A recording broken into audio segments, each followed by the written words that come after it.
Funding guidelines, reporting requirements, and funding request. So I'm Fiona Bond, Executive Director of Creative Waco, and of course this is Shane Turner, owner and operator of the Hippodrome. All right, so we will recess until 1 o'clock tomorrow. So it's 11. All right, good morning. Let's call court to order. Today is Tuesday, March 1st, 2022. It's 9 a.m. Proof of posting, please. The agenda was posted on Friday, February 25th, 2022 at 3:10 p.m. Thank you. And if anyone has a public comment, they can come forward now from the audience. Yes, sir. My name is Shannon Caraway. I'm Vice President for Business Development for a company called Solar Prime. Currently, we're trying to develop another 300 megawatt solar farm and 300 megawatt battery energy storage project here in McLennan County. And it's out north of Trading House Creek Reservoir, that area there. We're preparing to submit a proposal to this body soon for a county tax abatement for the project, and just wanted to stop by ahead of time, introduce ourselves, and tell you what we're doing. Going to D on the proclamations resolutions. We have nothing this week.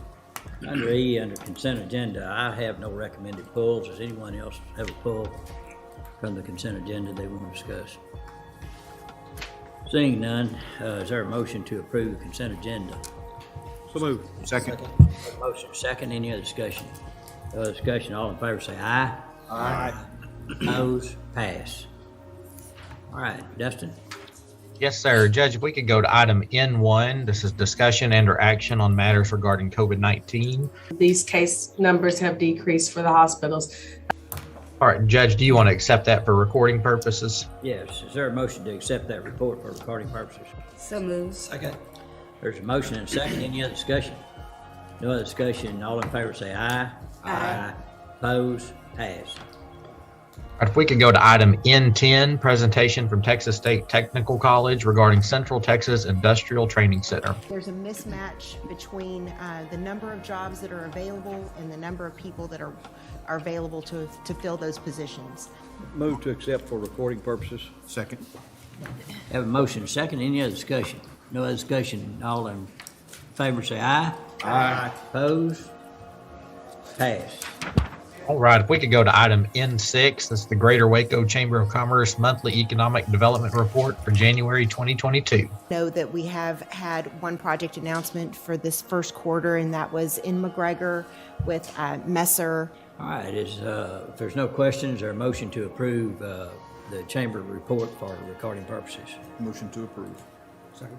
We have a motion second. Any other discussion? No other discussion. All in favor say aye. Aye. Opposed? Pass. All right, we can go back up to item F, budget amendments. F1's regarding the FY22 budget. Francis? FY22 budget amendments, starting with F1A. Is there a motion to approve F1D through F1I? So moved. Second. We have a motion second. Any other discussion? No other discussion. All in favor say aye. Aye. Opposed? Pass. Under item G, bids, RFPs.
we'll try to be as efficient as we can with everyone's time, so.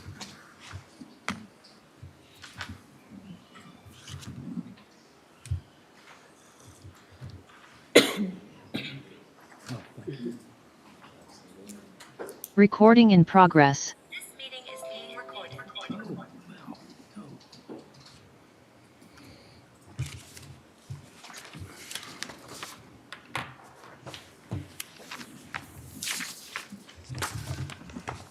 Okay, good morning, everyone. Let's call court to order.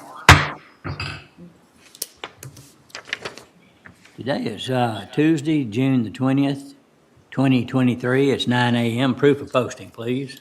The agenda was posted on Thursday, June 15th at 3:15 p.m. All right, thank you.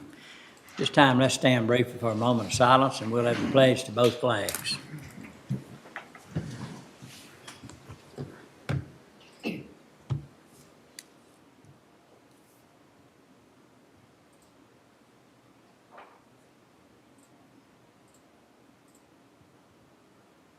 Please join in the pledge.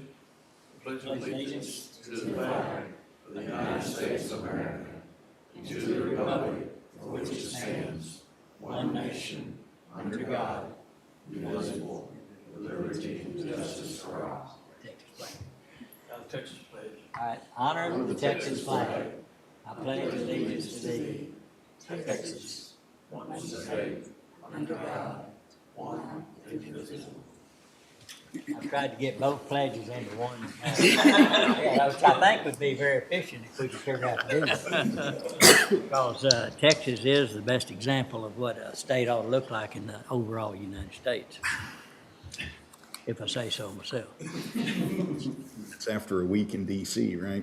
Yes. Really that's looks right. good. After a week in D.C., we look like oh, they could use us really bad. All right, this morning, we do not have any proclamations. Is there any members of the audience that come to the court to speak on business matters?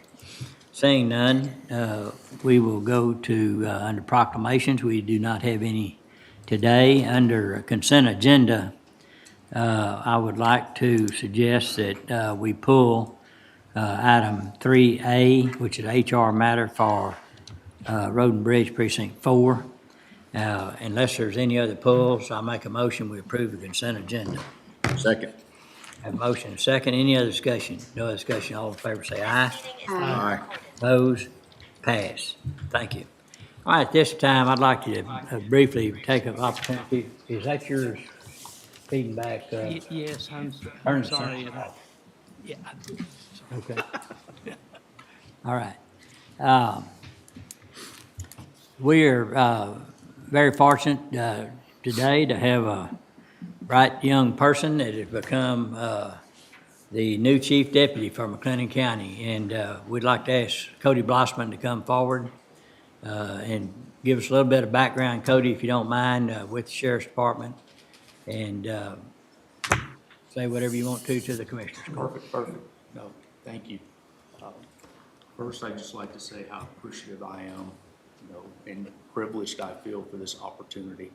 And I look forward to continuing the teamwork, not just within law enforcement, but with, everyone in the county from the Sheriff's Office. And I'm going to ask for everyone's help in learning the workings of the county in my new role. I'm very, very appreciative of that. Previously, before this position, I supervised our specialized units. And so I learned early on that one unit was not as effective or as powerful as when you put it together with another unit to tackle projects and complicated matters. And so I look to move forward in the future with that same manner. Thank you all for your time. Thank you very much, Questions? Chief Deputy. Any questions for anybody? Oh, they'll come later. Yeah. Congratulations. Thank you. I told him a while ago it might be a short honeymoon since we're fixing to start budget discussions here pretty quick. But we look forward to working with you and the rest of the Sheriff's Department. We've got a great team there, and we're very appreciative of the whole department. And I know you feel it's an honor to lead these fine people, and we look forward to it. Thank you. Okay, Dustin, as I mentioned to you or texted you, we've got pretty much everybody in court, so if you'll lead us off on which agenda item we want to go to. Yes, sir. So is Mr. Dub Taylor there from the PACE Authority? Yes, he is. All right, so if we could go to item M3, this is Texas Property Assessed Clean Energy PACE Authority, Program Update and Approval of Report and Related Documents. Okay, Mr. Taylor, come forward. I thought you might be that person. I hadn't met you. Thank you. Yeah, thank you, Judge, Commissioners. My name's Dub Taylor. I'm with the Texas PACE Authority. We have served as the PACE Program Administrator for the county for a number of years now. The program has been very active here. Compared to even some larger counties, there's been quite a bit of uptake with commercial property owners who've used the PACE program to not only upgrade their existing facilities for energy and water savings, but also, in the case of new construction, to specify and to build new facilities at higher levels of efficiency than otherwise would be required. So what you have before you today, in terms of updates, there's a standard report that was adopted by the court when the program was initiated. There's also a model form contract for both the owner and the lender, and over time, there have been some improvements made to these, non-substantive, really more administrative. But then the most significant change to the documents you have before you today is last December, the U.S. Department of Housing and Urban Development approved PACE and Texas PACE Authority in our process as an administrator for HUD finance projects as well. So this comes into play with multifamily housing that has HUD financing involved. So now PACE can be used in conjunction with a HUD financed property. So the new language that is in these, that's in the documents for your consideration today reflects that new HUD language. I'll stop there and see if you have questions. All right, any questions? I know Mike Dixon, our attorney, has worked on those agreements and for the updates, and feels like everything is in order. And you know, we've got some architects and general contractors in here too, just FYI. If there's major renovations going on, for an example of a company that there's some tax breaks, or I guess through the property tax, to make an efficient operation that saves them in the long run for water, electricity, those kind of things. So we've had several companies that y'all all would be familiar with that have taken advantage of that to do those upgrades. So any questions? If not, is there a motion to approve the updates and report? So move. All right, we have a motion, have a second. Any other discussion? No other discussion, all in favor say aye. Aye. Oppose, pass. Thank you, sir. Nice to meet you. Thank you, Judge. All right. Okay, Dustin, I think that one tax issue on Encore. Yes, sir. So if we could go to item M1, discussion and action on request for waiver of penalties and interest on property taxes. M1A is regarding the request submitted by Encore Electric Delivery Company. And I know since, Scott's here, Scott Wirt is here,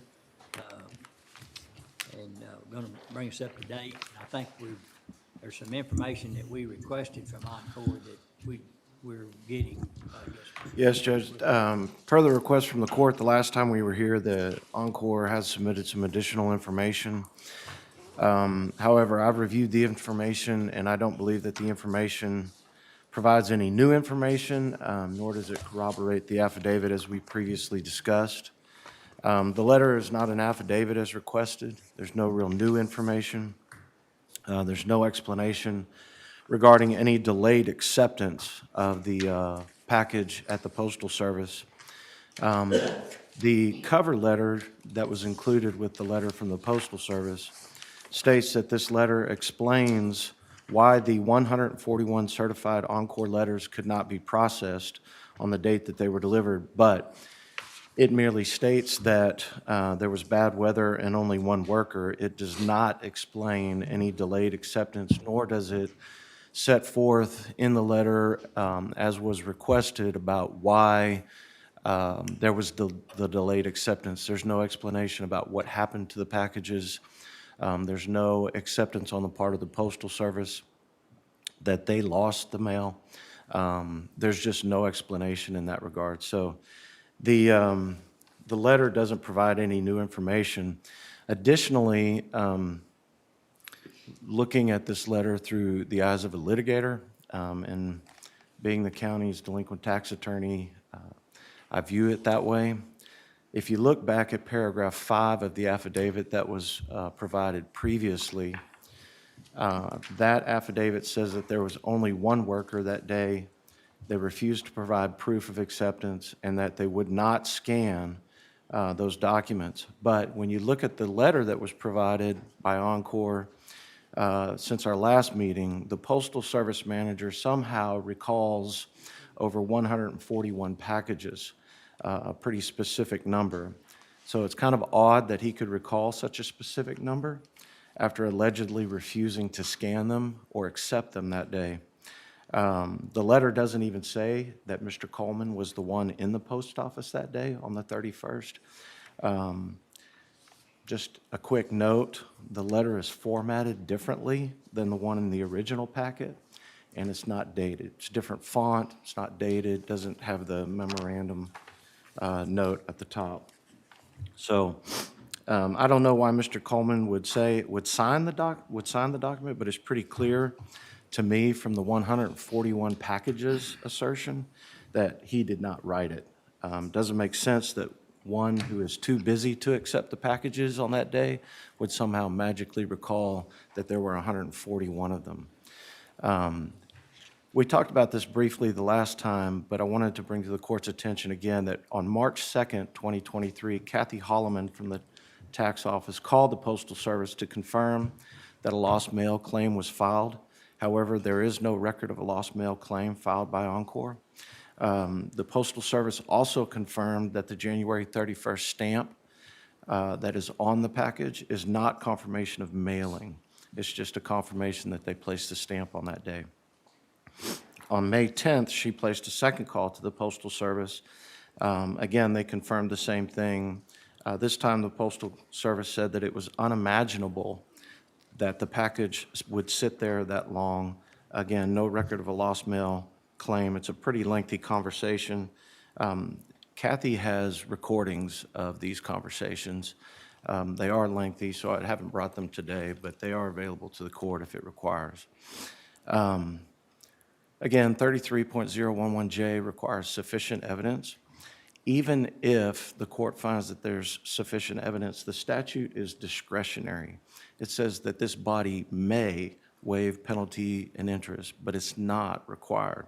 So even if you found the evidence to be sufficient, the request could still be denied.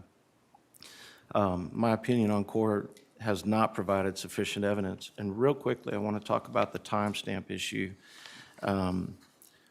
It mentioned in their letter that the timestamp of 6:24 p.m. was actually UTC time.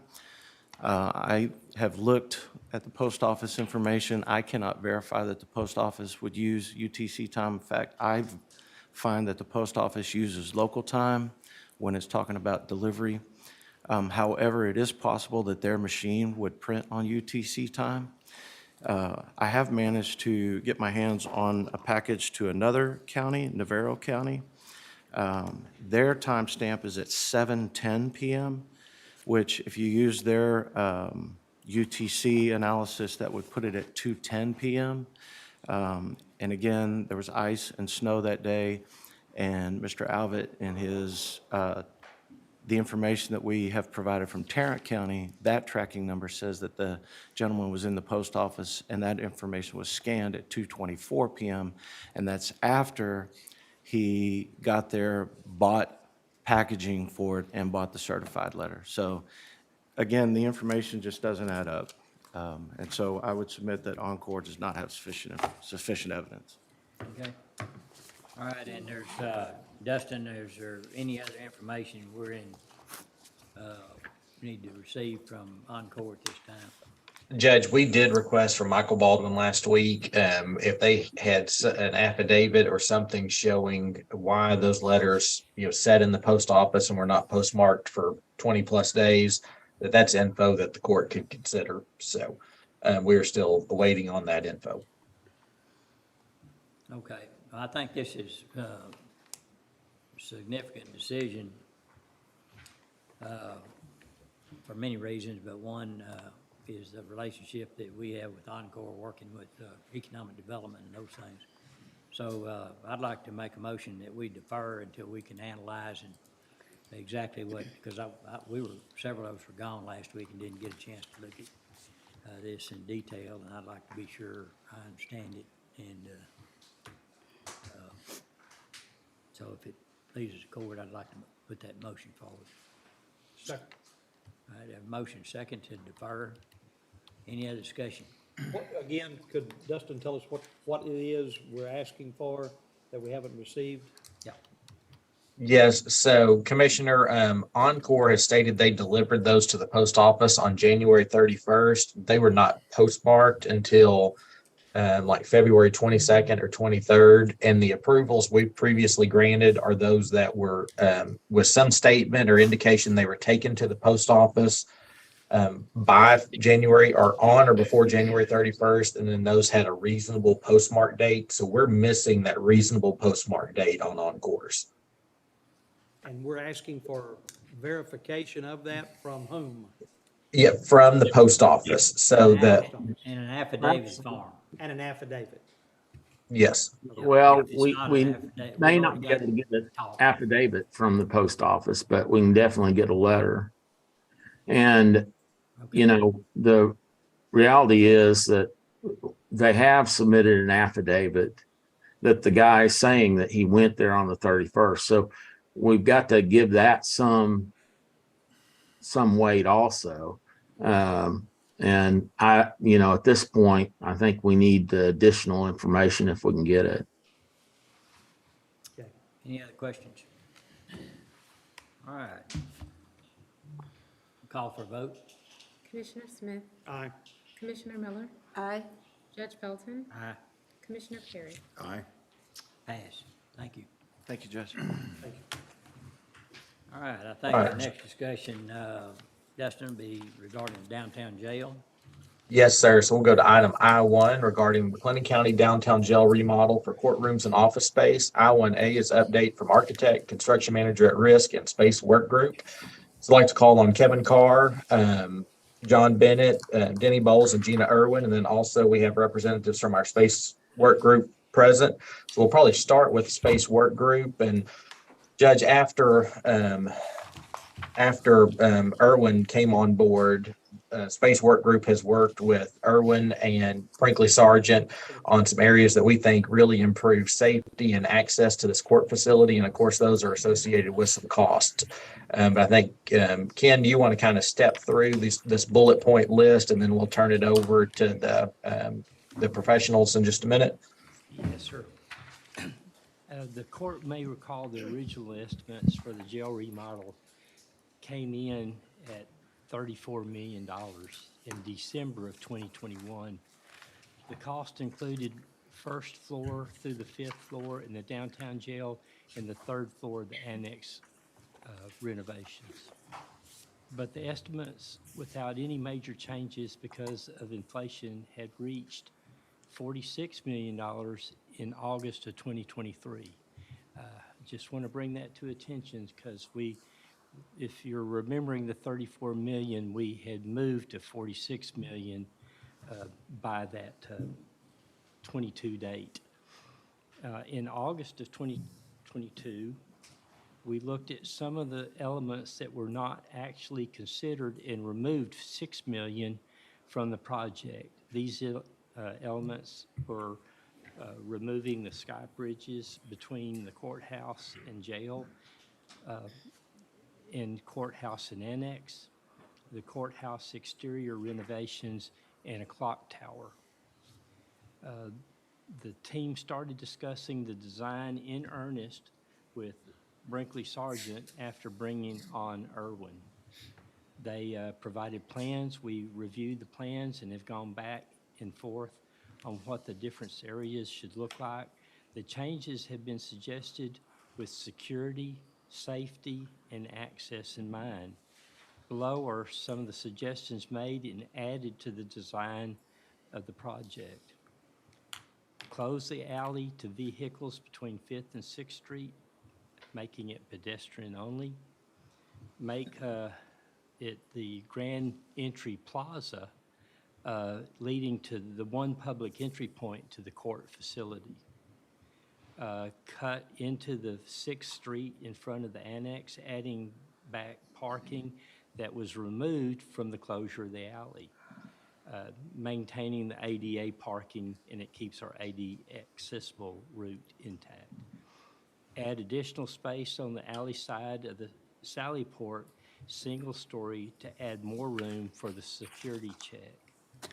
I also must say we did converse with courthouse security with some of these elements in mind.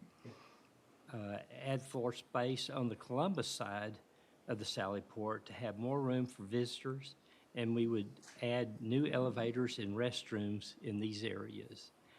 This will be a multi-story addition on that side of the entry. Add secure parking on the Columbus side of the building between the old jail and IT for judges. And lastly, add secure elevator between the building, the old jail, and the maintenance building.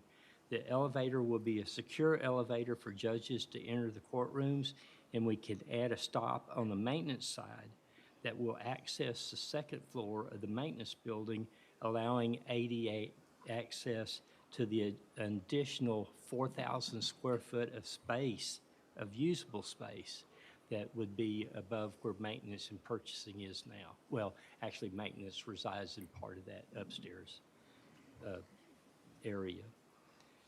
Irwin has reviewed the plans and brought us estimates for the original plans as well as the changes listed above. The estimated cost with the increase is in cost for inflation built in for the next 3 years is an estimated cost range between $44.716 million and $55.895 million. We discussed the renovation of the third floor in the annex. Renovation cannot take place there until room is made for the district court personnel on the first floor of the jail. The amount estimated for this renovation is the estimated cost between $3.885 million to $4.857 million. We could break this off of the first part of the project, calling it a phase 2, completing the jail renovations as a phase 1. The cost would be in an estimated range between $40.831 million to $51.038 million. Francis is not here, but we can talk where the money's coming from with Francis. And that's kind of a recap of all the discussions we've kind of had over the last month or so. Okay. Yeah, so Ken really said it best. We've taken a look at all aspects of the project. We want to make sure we give the court all the options to make it the premier facility that we need for downtown. But we do understand there are budget constraints, and we want to give you the option of seeing what we can do and what we can't do, what we can take away, what we could possibly phase in the future. So that we're going to let Kevin and Benny and Gina really dig deep into it and show you what we've got so far. Okay. You want to kick off and maybe you want to run through the design first and show the elements there, and then we'll talk about costs associated with each? Yeah, we can. So what we try to do here is create the graphic that Ken just kind of described in detail. So we tried to color code it, which we keyed back to the rough order of magnitude estimates that we're putting together for the various project elements. So kind of the big green area is what Ken was referring to as this pedestrian-only public entry plaza that would get created between the courthouse in the new courthouse facility and the new jail. The light little blue square is really a one-story or a single-story expansion for that kind of secure entry coming from the courthouse side that would create the space really needed to house some of the security functions, just to increase the size of the lobby. On the back side of that, and you'll see it in some of the future plans once the architect kind of talks through the various floor concepts, but that kind of purple box basically on the back side is that multi-story expansion of the public lobby space. I think some analysis were done by Brinkley Sargent looking at a square footage that would need to be in that public lobby space, basically to accommodate elevators, to accommodate some public restrooms, to also accommodate some, just provide some sufficient public gathering spaces on each of the floors is why that element was considered. The yellow box that you're seeing, the little rectangle, on the Fifth Street side is the multi-story element that Ken was discussing that would be the secure judges access with a secure judges elevator to access the various courtrooms on the various floors, as well as would have that additional backside stop, if you will, to access the second floor of the current facility. The orange box you're looking at is kind of the existing Sallyport area and limited parking area that would be reconfigured in some manner to, and also there'll be some additional site features there to kind of create a secure back-of-house parking area for the judges. That would still be how the detainees are brought in. There would be that drive. They would go into the underground Sallyport there to access a separate detainee elevator that would then provide kind of back-of-house access for how those persons are transited up and down the building to the various courtroom function space. And then another element I think that Ken discussed, the kind of the red box there on the Sixth Street side, is creation of some additional parking there for the parking that would be displaced by the creation of the public-only green entry plaza. So that's kind of the. Would that be head-end parking, or do you know yet? Don't know, Judge. It's really just a concept of Okay. something, I not guess sure. City would weigh in on that. Right, I think we would certainly look at what the city and the county would desire there. Obviously, it's replacing handicap accessible is our first goal, and then maximizing what we can. We just know we have to do something with the existing sheriff's parking. And so, Right. whether it's this option or something else, we know we've got to deal with that. Okay. All right. Kind of think with that, we'll let Denny and Gina with Brinkley Sargent kind of talk. There are some imagery of some of those exterior elements that would get created, as well as kind of a floor plate by floor plate look of kind of the concepts for the courtroom space and where the elevators and things like that, how it functions as a space on a floor by floor basis. But So a little background here. What we've done is with the county is go through a program meetings and meeting with every department, some departments more than once, to establish what their needs are over a 20-year period. And so with that, you get a certain square footage.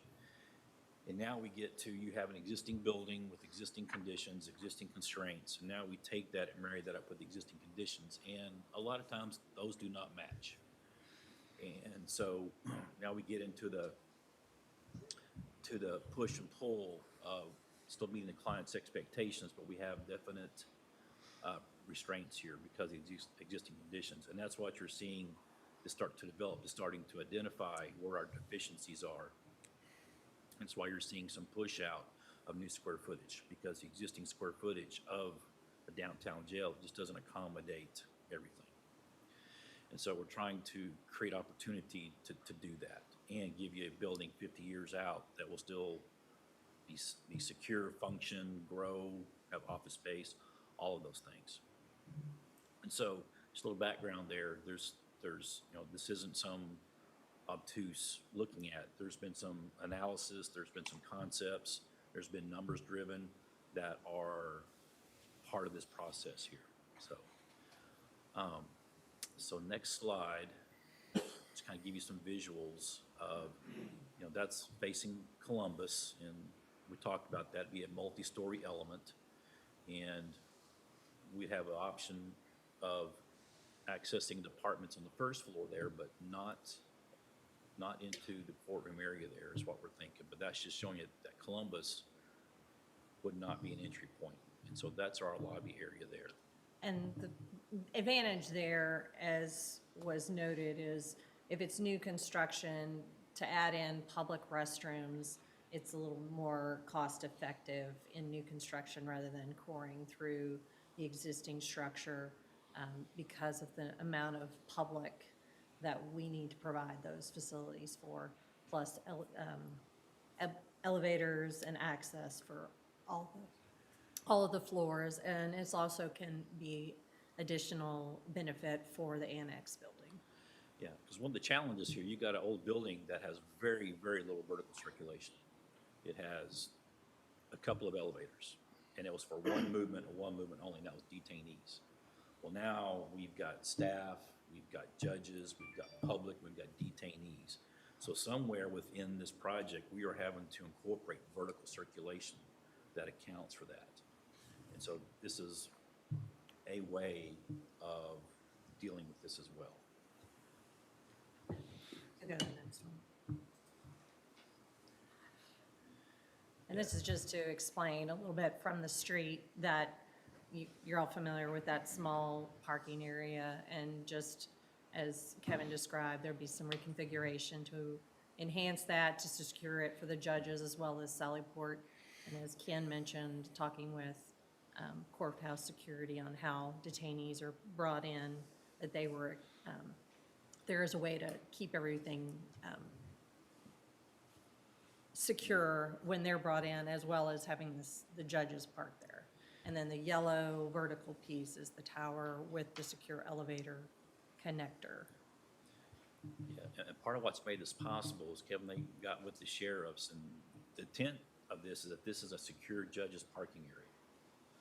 Well, we're also going to be bringing detainees through here in a vehicle, and you'll see in the first floor into the Sallyport down at the lower level. And that gave us the opportunity to free up the other side between the existing, the two courthouses. So that is part of the concept here, in accommodating this. So if you go to the next slide, you'll see the Sallyport area, and it's already there. It's a storage area. We're going to double that as a Sallyport. So we can bring in detainees, secure them in there so that they're not, so we keep the judges parking secure. And as you can see by the blue box, that's where we're going to, the intent is to punch in a detainee elevator, strictly for detainee movement, that will dump them into holding cells for the courtrooms. The remaining floor is file space. We have a lot of file space, and obviously we want this floor, just from a code standpoint, being in a basement, we don't want to be putting people down here anyway. So we have that. The mechanical room, as our mechanical engineers working through this, and due to fresh air requirements and intake, we may take a lot of that equipment and put it on the roof. We're working through that quickly right now. So this is the nature of the first floor that you'll see here.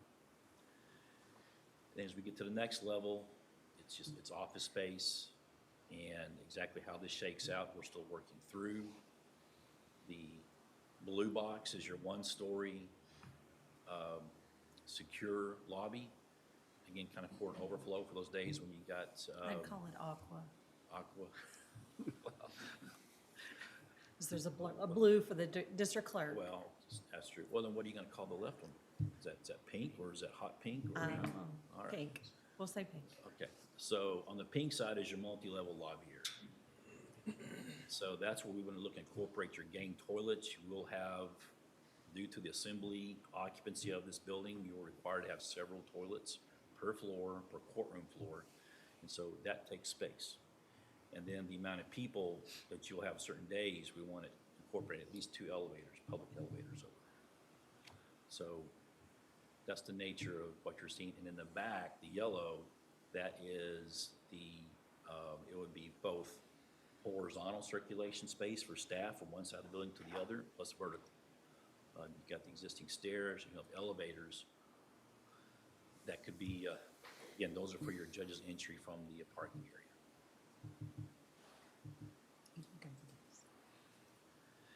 And then as we get to the rest of the floors, they begin to stack in courtrooms on top of courtrooms, office space on top of office space, judges' chambers on top of judges' chambers.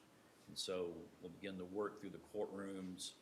We are currently working through where we're dropping shafts and things like that. You will see you've got the holding cells between the courtrooms, which works really ideal. There's no cross traffic. They come right in from the holding cell and we put them right into the courtroom, which is exactly what you want to do.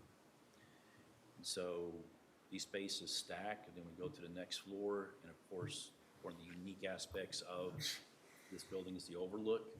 It allows our courtrooms, because one of the challenges we have on this project is your floor-to-floor height is only 10'6", which is low. So we're going to be having to get creative on how we handle the typical office, things like that. But within the courtrooms, it pops up. One of the unique parts about this, we have the overlook onto these areas, and we can take these courtrooms and we can give them the proper volume they need to house the people, the AV requirements that it'll have, so we can do something with these courtrooms that would be very difficult to do with a low floor height. So the office, what did you say the height was, the ceiling in the office? 10'6". And that's low? That is low. Well, once you have all the mechanical lights and in the interstitial space, then probably finished ceiling. We'll get that as tight as we can, but. Your structure, Tom, may have to be 2 feet deep, so you're already 8'6". And you've got lights, sprinklers, things like that. So we will have to look at possibly some open ceiling concepts, things like that. And I don't know that for sure. We just know that has our attention. Let's say that. Remind me where the jury room is. The jury room will be on the same floor as the courtroom and will be right off the jury box. Exactly where that is, we don't know yet. Okay. You know, it's probably going to be, if you go to, Well, it's kind of showing something right there in that blue box that's surrounded by the red. Essentially, it's within. So Judge, right behind the white box. Yeah, I smart see it space right bag. there. Yeah, I see So it. that's kind of showing it in a relation. Some things may shift, may have to move around in order to gain enough space for Thank all you. the judges' chambers and associated staff offices. So it could shift a little south to gain a little bit more space, but that's the thought process so far. Okay. It'll be contained within each courtroom. It will. Away from, the general public. where I anticipate it being is right below the white box. Okay. To where they're just walking across a corridor, or they're walking within the courtroom right to the jury room. So, and that's And that's the way each everything's been court would have its own jury room. It Right. would not be sharing, so they would be designated for each court. Right there at level 2, are there 2 courts? Yes, sir. 2 courts. And then up above, it says judge in the gray. I'm trying to, or what does that say up above? That's just meaning that that's a judge's suite. Sorry, it could be court reporter, court administrator, their staff. Space-wise, it appears that the office space is as big as, or bigger than a courtroom. Is that correct? That will not be the case. Okay. It's a little misleading, Commissioner. Okay. The layout's not quite appropriate. We're here just trying to get things in the right place, much less, and then we're gonna figure out what those sizes need to be. We gotta figure out where they go first. Ideally, the jurors can go straight to the jury courtroom without mixing. Exactly. Yes. Yes, Judge. And not only that, but then they're easily controlled, accessed by the bailiff, whoever controls that as Right. well. Sure. Within that space. He doesn't have to be remote as well. He can still stay in the courtroom, maintain control of that and the jury room. And so again, the floors just begin to repeat themselves as you go up. We are looking, so for the DA, this will be a county court So this hops over to the annex building, third floor. Third floor annex. And, As yeah. was discussed, as maybe for the phase two, as removing the district clerk, which the DA expansion is noted there, that's currently the district clerk's space. So once they were relocated to the first floor of the old jail, then that opens the space for new office designation for DA. And of course, one of the challenges you're gonna have with all of your courtrooms is the accessibility requirements. The needed access for jurors, witness, and all those. And so when we come back with some initial courtroom concepts, it may be a little shocking to you to what you have right now. But, you know, we've done this before. We have many things have been vetted out, and we'll get it laid out and come review it with you. So the next slide. It's just continuation. Yeah, so here, we'll continue to stack, and as we work our way up the building.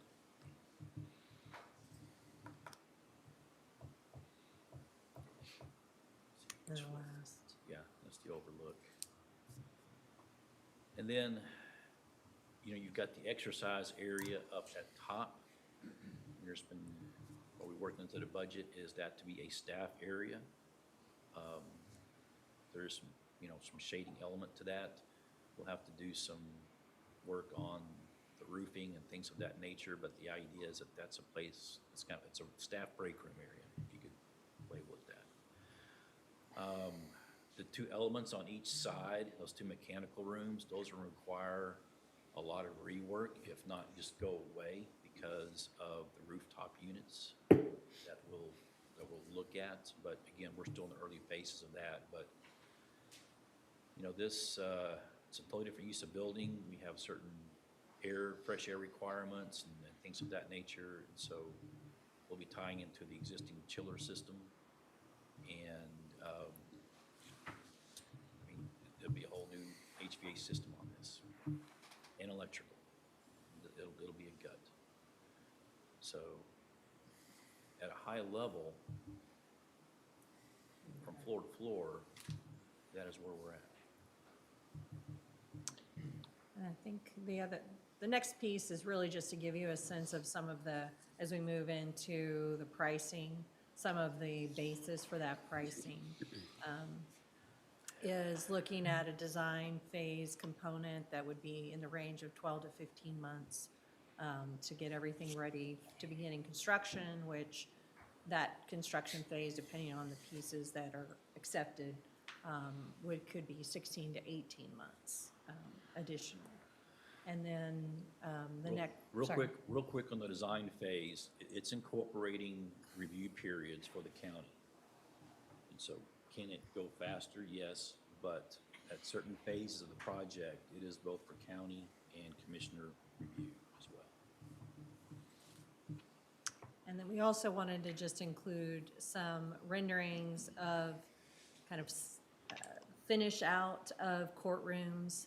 This is from a project where we're doing something very similar in Brazoria County, which is renovation of an existing building to create courtroom spaces.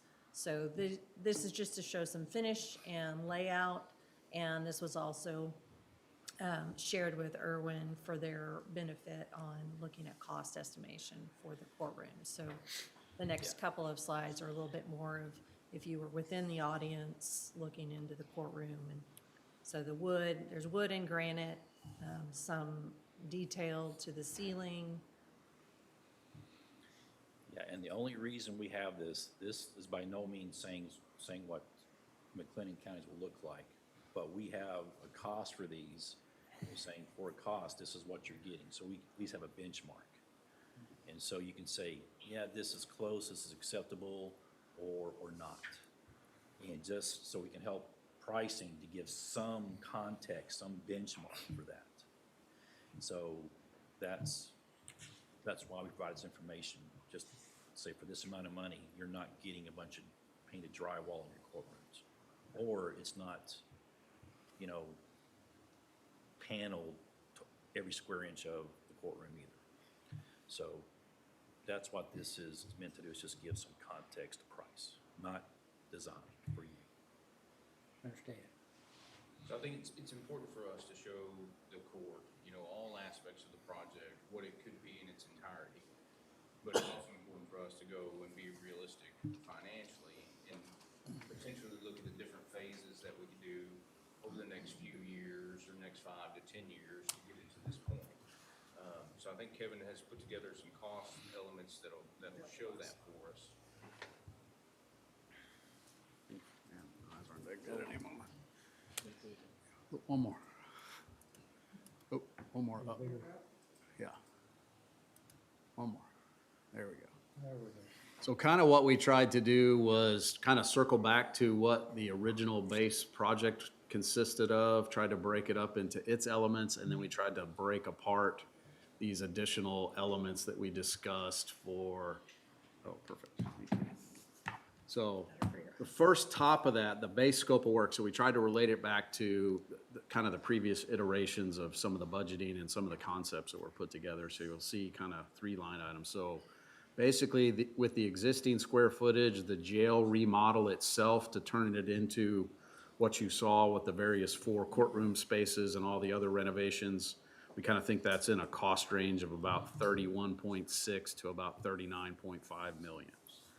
Some improvements out there in what was in the original graphic image in the orange area for the secured judges parking and the Sallyport improvements, 250,000 to 312,000 that we'll spend outside.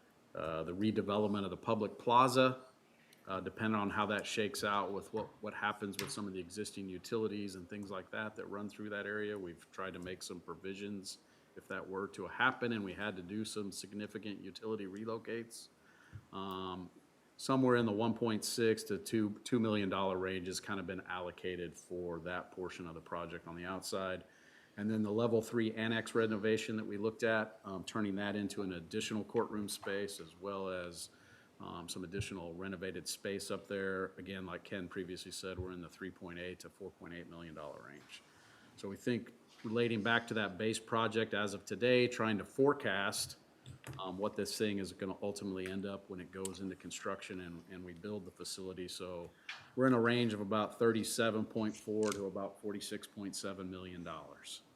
And then for the additional elements that we discussed, the new secured judges space with the elevator that also accesses the additional 4,000 plus square feet in the maintenance building, 1.7 to 2.1 to construct that element. That includes the building construction itself, the interior finishes, the elevator. So we tried to isolate and capture those costs so it could be looked at on a per element by per element basis. The public lobby space expansion, the purple areas that we talked about with actually 2 elevators is what's envisioned for the public lobby space currently, about $2 to $2.5 million to construct that multi-story purple element on the back side, the non-courthouse side of the existing jail. The new secure public lobby expansion, just the little 1-story expansion there on level 1 on the courthouse side, somewhere in the $700,000 to $900,000 cost range to construct that elements. We allocated also to those parking revisions, whatever they become there on 6th Street, $270,000 to about $350,000. And then we did isolate a public elevator number 2. I think currently in the overall budget, we have 5 elevators. So we have 2 public elevators, a secure staff elevator envisioned, a secure judges elevator, and a detainee elevator. Potentially you could do away with, or maybe it's a future phase for that second public elevator and end up with 4 elevators because you'd have a combination of a staff elevator and a public elevator in the same vicinity. So you're probably in the $300,000 to $400,000 range relative to just that particular elevator cost. So looking with that, trying to get it related back to what we think this will end up, that's where what Ken discussed at the beginning, taking all those elements into consideration, we think the project's in the $44.7 to $55.8 million. It's a broad range right now, but obviously we're doing it off blocking diagrams, some imagery for what the courtroom finish space, and trying to project what we ultimately going to have to do relative to the mechanical, electrical systems. So anyway, that's That's where we think the project sits today as far as a range of expected So costs. Kevin, I think for context for them, you reached out to several subcontractors. Oh, yeah. And I think probably a quick review of that to understand that this is not only your data, but it's also real-time. It's real-time local data. Yeah, we're getting feedback too. So there's a couple major renovation projects. So if you look at this project all in square footage wise, we're in the 84,000 square feet range. They're basically doing a gut renovation of, which is a complete interior renovation of Collins Hall on the Baylor campus. It's about 100,000 square feet. They're doing all the same things here, new mechanical systems, new electrical systems.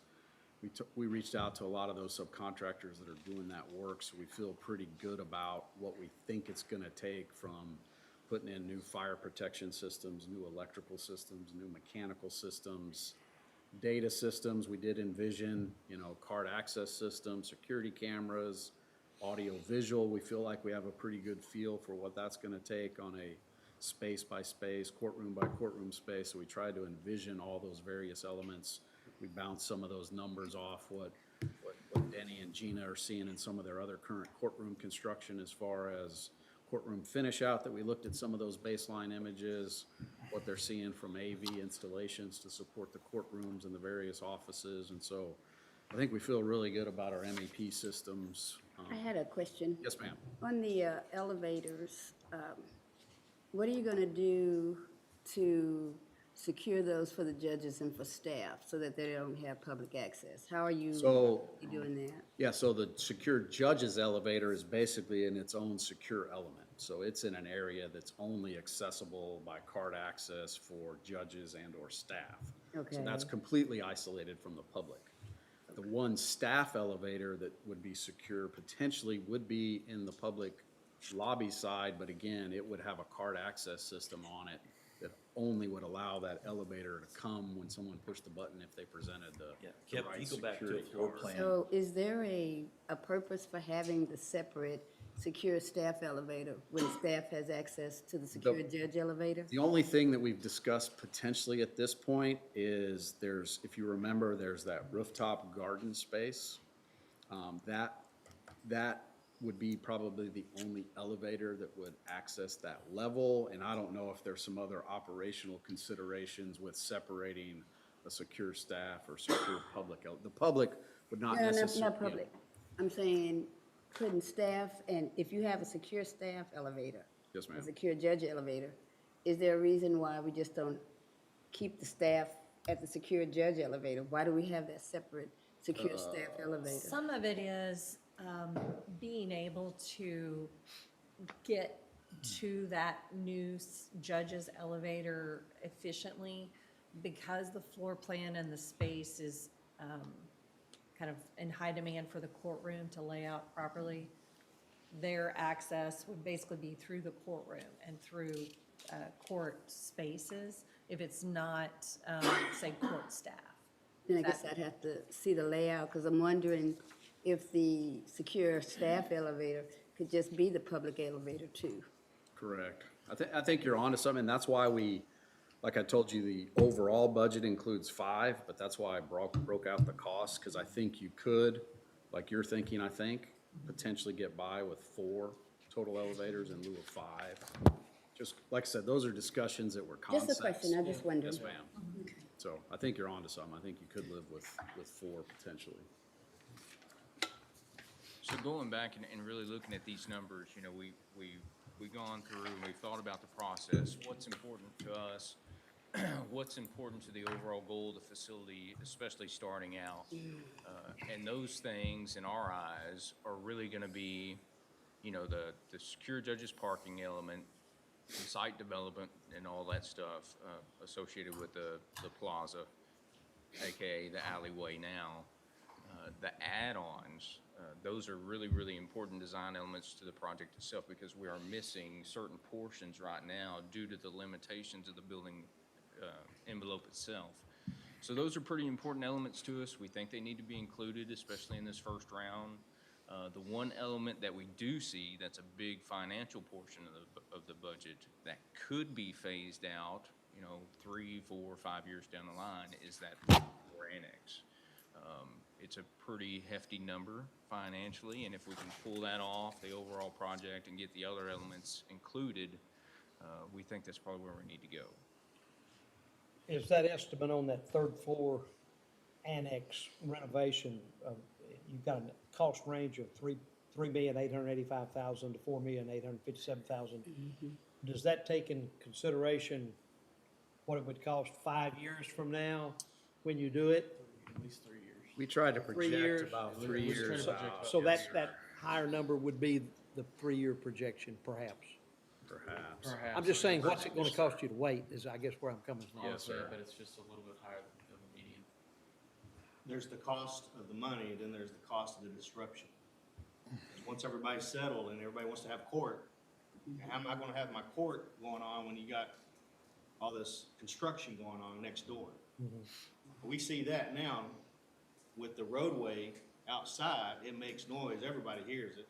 When they turn on that bow mag, everybody feels it. And, TJ, you made a comment about what you feel the add-ons are necessary, and I understand that. It does, just, I won't say disturb me, but it bothers me somewhat. We're adding 15% to the original size of the building. That the add-on's almost or actually probably closer to 17%. Right, Of right. the original. So we're adding a bunch of space to a pretty good-sized building already. And that's very, very true. And we looked at it from a design element and just from a people moving function, we're missing that lobby area right now. The thing we don't want to get into is what we've got going on here at the courthouse, where everybody comes in, you're in an 8 by 10 little square, you're cramped trying to get to your associated space. You don't have the opportunity to move around and spread out and be where you need to be. So that additional lobby space, pretty important to us. The additional security space is important to the sheriff's office to kind of give a buffer from folks coming in, like they do here, where they just cram into the lobby and then we're trying to shuffle them into the elevator and get them up. They're pretty crucial. Could we do without them? Yes, I'm sure we could. We could figure it out. Well, but the impact of that is, you're correct, but you take that vertical circulation, those elevators and your park toilets, and you put those within the envelope of the building, you're eating up a lot of square footage there that now we're not getting offices and chambers and other expansion that it just won't fit. We're not getting them at all, or we're getting them smaller? All the above. So, we're gonna have to do some work to work through this, but having done this before, you have to, what does the building yield? What does it give you? And so we gotta start somewhere. We know what that is, and now we're doing the minutia part. And circulation takes a lot of square footage, especially in an assembly occupancy building. Public. And those are the restraints you talked about. That's an inefficiency in that building that needs to be worked around. Well, it's just not just square footage. You're dealing with a predefined shape. You're dealing with a predefined structural grid that we're not setting, we have to work around. And so there's some inherent inefficiencies in working with an existing building. And also, it was obviously meant for something very different than what it is now. And so your point about a lot of square footage is correct, but this new building is requiring certain things, and it's eating up square footage within the existing envelope. And one of the things, just to give you a better sense of what we're trying to provide, say for each court, is the courtroom itself, a jury room that's dedicated to each courtroom with a juror's restroom attached, so they are completely in their own environment when they are serving. And then the judges' chambers and their staff areas. And then along with that, there will be 2 conference rooms for attorneys and clients to meet that are part of that kind of space that we've collected as designated for each court. So that that additional space for, say, public waiting space is really, we could probably maybe axe one of the conference spaces and gain a little bit of waiting space within the envelope, and give you some benefit that you don't have now. I know there's a lack of those meeting spaces for attorneys. And so that was something we heard when we talked with the judges and staff, is we really need that space. So we were trying to give them 2 per courtroom, if we needed to come down to 1 per courtroom, and move some of the new square footage into the envelope for weighting, that's something we could perhaps look at. But we wanted to give you this glimpse of here's where we're trying to give as much as we can to the benefit of the project for the long term. And Gina, I think something that will concern me going through this, what does it look like in 10 years? What does it look like in 15 years when we're not the same size anymore? And now we're saying, gosh, if we'd have just thought about this on the front end, so that. When we add additional circulation and put security as a high priority, it's gonna cost more money. But, you know, we're ever gonna do it, now's the time to do it. When we looked at, we started looking at this sometime back, there was a lot of discussion about alternative sites. In other words, ground up, try to find a place to put it. And so we looked at some other counties and what they were doing, and, you know, this was back then too, you know, this was several years ago. $60 to $90 million ground up. And then you got the cost of security by relocating, in other words, having the same kind of security we have here, put it there, and you add up all the salaries, all the benefits, all those things for an ongoing basis, and having 2 separate kind of headquarters for security for 2 facilities that's a cost that keeps on going for many, many years. So taking and plus, if we did go alternative stuff, we still have a lot of vacant space here that we're not utilizing. And from a taxpayer standpoint, I think they're going to be looking at why are we building off somewhere else when we have all this space? And so projecting the philosophy that I think we have of being long-term thinkers, being conservative but not short-sighted is our goal. And, you know, I think that, you know, the way we're going about this, and there's going to be a lot of detail, as you pointed out, that has to be brought in. We're going to change some things going on that have to be considered. And, you know, the extra space, I know in my 11 years of being here that there's been several court trials that were very public, and there were a lot more people coming to observe these trials than we had room in the gallery to do. So taking in consideration having alternative sites to view by video could be helpful and cut down and actually help on security as well by, you know, people have the right to not only have a fair trial, but also have people that represent them, family and those things, to observe it as well. So I think we're going to need all this extra room that we're talking about for those purposes. So. Anything else? Yeah, so I think really and truly, we're looking to the court to kind of give us, you know, your opinion on where we need to be financially, and then I think, Dustin, correct me if I'm wrong, we need to talk about bond stuff and. That's right. So kind of our next step is, and Francis is on via Zoom, and I can touch on this a little bit too. But through ARPA, you know, we've talked about using ARPA funds for this. Through that revenue replacement piece, we still have $9.1 million available that can be used just for any general government service, which would include the renovation of this building. And then we've also identified $5 million inside of ARPA as eligible expenses, which would be that HVAC, antimicrobial finishes, you know, any type of seating that can be reconfigured. And we visited again with Forvis last week, and they do agree that even though we're using a construction manager at risk, that we can use that $5 million. We'd still have to jump through those ARPA hoops to get there, but we feel very confident we can use that $5 million. So that gives us there about $14 million. And in our 2 previous bond issuances, we still have roughly $19 million available. So that leaves about $33.1 million available right now for the downtown jail project. And so next item on our agenda will be Mark McCliney discussing possible future upcoming certificates of obligation sale and a not to exceed number. And what we're going to propose to the court is that number to be not to exceed $20 million. So Francis, is there anything else you would like to add right now?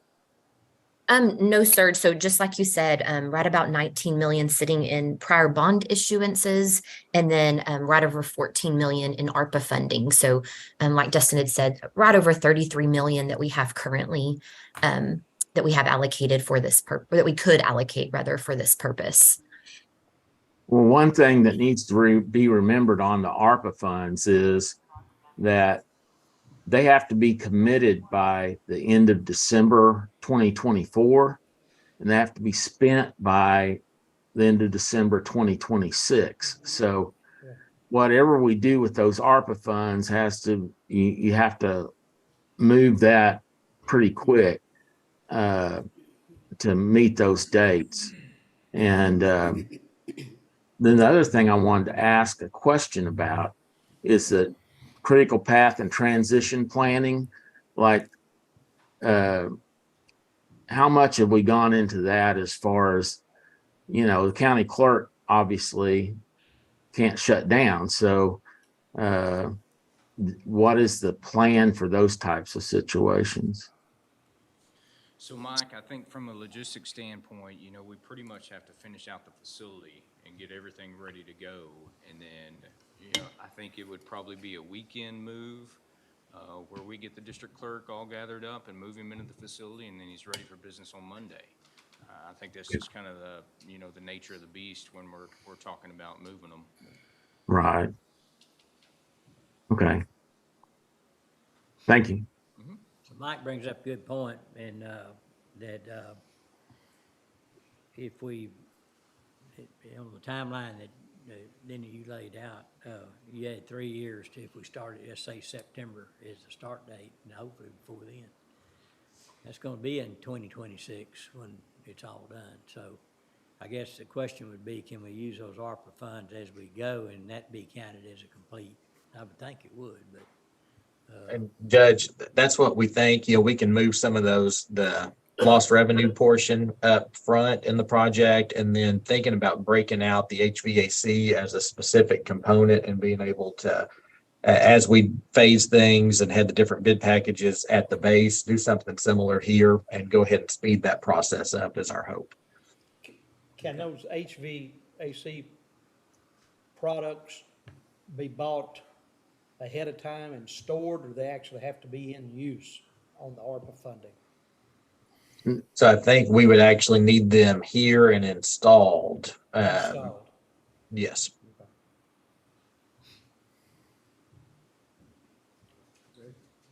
It's not a problem. It's not a problem. Okay. Install them somewhere.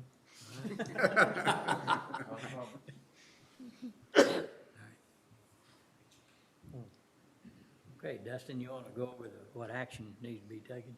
Yes, sir. So under I-1B, this was the rough order of magnitude, construction cost estimate range, and site plan concept floor plans. What I think would be best, if the court's comfortable, if we could approve the modified site plan and concept floor plans, that will give direction to both Brinkley Sargent and to Irwin to begin working on those. And we know that the scope can change over time, but this will give a good, clear direction on where we need to head.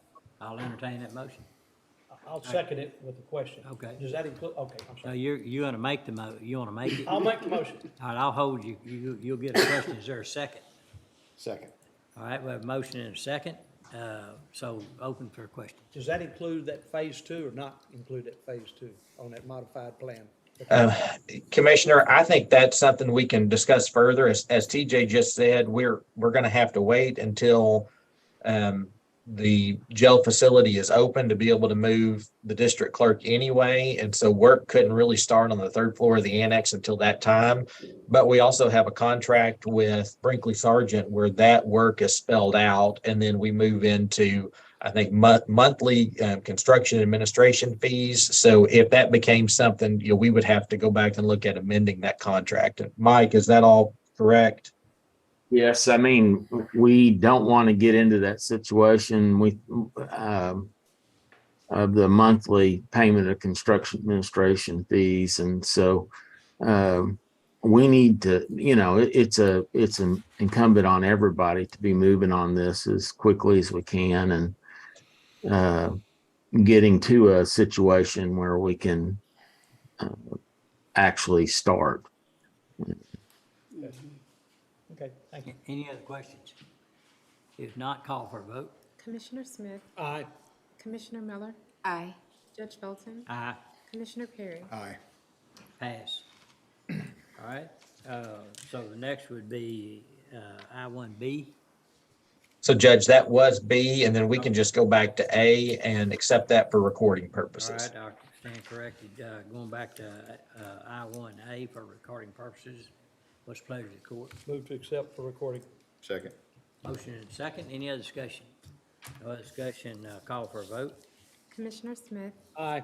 Commissioner Miller, Aye. Judge Felton, Aye. Commissioner Perry. Aye. Pass. Thank y'all. Thank you. Thank you.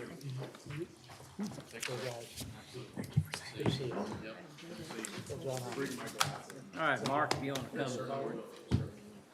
So this will be M5, consideration and authorization of resolution authorizing and approving publication of notice of intention to issue certificates of obligation complying with requirements contained in Securities and Exchange Commission Rule 15C2-12 and approving an effective date.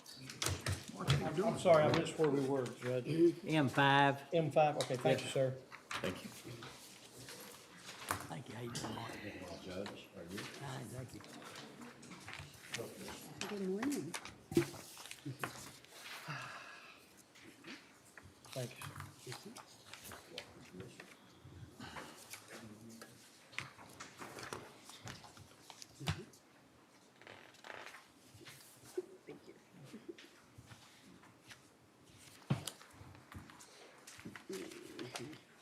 Well, Judge and Commissioner, it's always good to be here. It's a discussion we've been having just on the finance side, this cost of this project as well as others.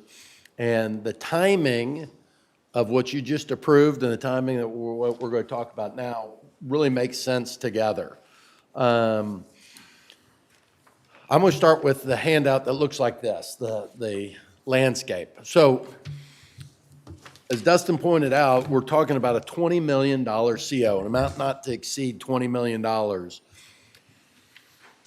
You've seen me here mostly during the summers when we've been talking about new issues, and that's because you're getting your new values, you're setting your budget, going to structure debt for the following year.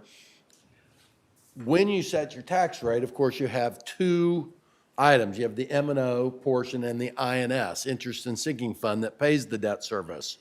So when we're looking at that, we're looking at what your taxable value is, what your INS tax rate is, your tax rate supporting that, and what it pays, how much debt you pay. So looking at the columns left to right, you have the year we're finishing, we have taxable value of 22 billion, almost 23 billion. Our existing debt is 6.5 million. That's what our payments are now. And it takes 2.8 cents of your tax rate. And that covers all of the outstanding debt. The situation we're in right now, you're in a fast growth taxable value. Your taxable values are going up approximately, and we've had preliminary values, not final values, somewhere in the vicinity of 15%. And the 6.5 is our current liability. Yes. It's our debt service for 1 year. Yes, for the year we're finishing. Yeah, it's not our total debt. It's Correct. Yeah. That's your annual bond payment, principal and interest. Right. So with the 27 billion preliminary value, it looks like our INS tax rate, and you'll see it right there, currently required INS, will drop without adding new debt to 2.5 cents. So as we've talked in the past, when you have those drops, it often makes sense to issue COs to see if we can maintain that payment. What you've been dedicating towards debt service, which is 2.8 cents. So in this instance, we were able to work in a $20 million new issue maintaining, going all the way to the right-hand column, 2.8 cent tax rate. So you're currently paying for debt service, or your tax rate for your current outstanding debt is 2.8 cents. We would maintain that portion of the tax rate at that same level. So you have the ability to borrow this $20 million without dedicating any new pennies towards those payments. And so that's kind of the structure. So one of the things I'll also point out, look on the far right-hand column. Again, 2023, you are 2.8 cents. Follow it down. After 2 years, it drops from 2.8 to 2.2. So you're still in a structure that is showing declining debt service, which puts you as a court with the ability to say, okay, what are we going to do in 2 years? Without thinking you have any increase in taxes that are going to be associated with that. We've also done growth. So this year we looked at, looks like preliminary value is about 17%. Next year we ran it, just best estimate, at 5%. The following year we ran it at 5%, and then we used no growth going forward.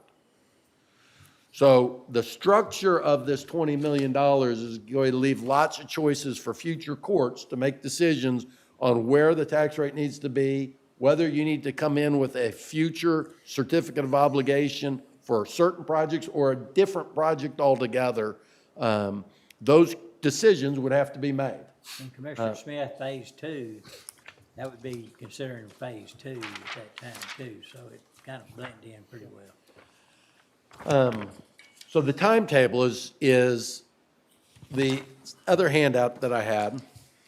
You see, we're starting today, June 20th, as a presentation on a potential issuance, and then the notice of intention resolution. So in order for us to set a tax rate, you all have to have the bonds outstanding. You have to have the known payment. So if you're looking at the timetable, today you would do a notice of intention resolution. That does not issue any debt.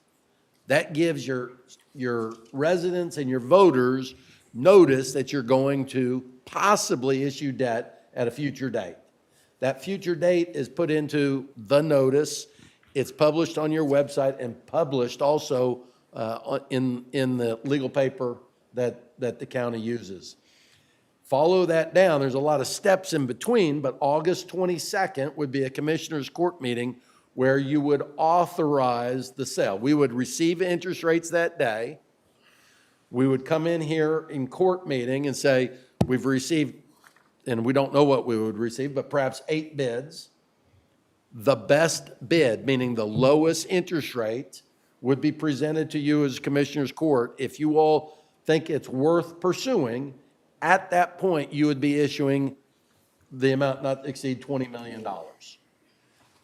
Approximately 1 month later, just less than 1 month later, the funds would be in your bank, in the depository. So those are the steps. And after the issuance on August 22nd, I believe, Francis, and you may be able to help me best with this, the first meeting in September, you would set your tax rate. So, can I chime in, Mark? Please. And so the tax rates, the certified values will be received July 25th, and then the tax rates will be calculated, the final tax rates. And so that's done early August. We'll propose a tax rate. I think it's on August 1st. They will adopt a tax rate. I think it's the last Tuesday in August. I don't have my calendar in front of me. And so what will happen is the rate that the INS rate that we'll use, it will incorporate the estimates that you've provided today. I'm assuming that sheet you passed out had what the estimated debt service will be for next year if we went forward with the 20 million. Yes, it does. Is that correct? And Okay. When you're So setting on that truth and taxation worksheets or SB2 worksheets, you and I, once we get final values, we'll come up with the exact payment, assuming the court wants to proceed. Yes, sir. So that'll be incorporated into the final tax rates calculated beginning of August. If anything changes after the fact, it shouldn't vary very much, but we'll be okay. We still have a surplus. We have a fund balance in our debt service fund. So if it was a little over, if the debt service payments ended up being a little more than you anticipated, we would have money to accommodate any differences. And Judge, I know we spoke a little bit last week about this. Are we in a situation where we don't have to worry about arbitrage in here? Are we? Actually, for the first time, we are in a situation where we have to look at it. So in years past, our borrowing level was so low, but our earnings were even lower. Now, because we have an inverted yield curve, and this is really a good point, we will earn at least what we're paying. So there's drawdown rules that we don't have to worry about. If we draw down all the funds or 85% of the funds within 3 years, we keep everything. We, the county. The dollar amounts, those interest earnings go with the projects. So we could go out far enough where that, the rate goes down generally, the further out you go. We were in the inverted yield curve, but, so if we took those funds and dropped them in at past 2 years. Well, Judge, I would try to get you to max out all earnings and hopefully we spend it within 3 years. Okay. If we earn too much, you don't give back what you earned, you give back the excess. And I say give back, you have to rebate back to the federal government. So if you're earning 4%, but you ended up making 5%, Okay, that 1% is what you rebate to the federal government. okay. Gotcha. So you want to max out all the returns. Hopefully, we'll spend it all in 85% within 3 years. If we do that, we don't owe the federal government anything. So we'll want to, I know you have to spend the ARPA money first, then we have to spend the COs, but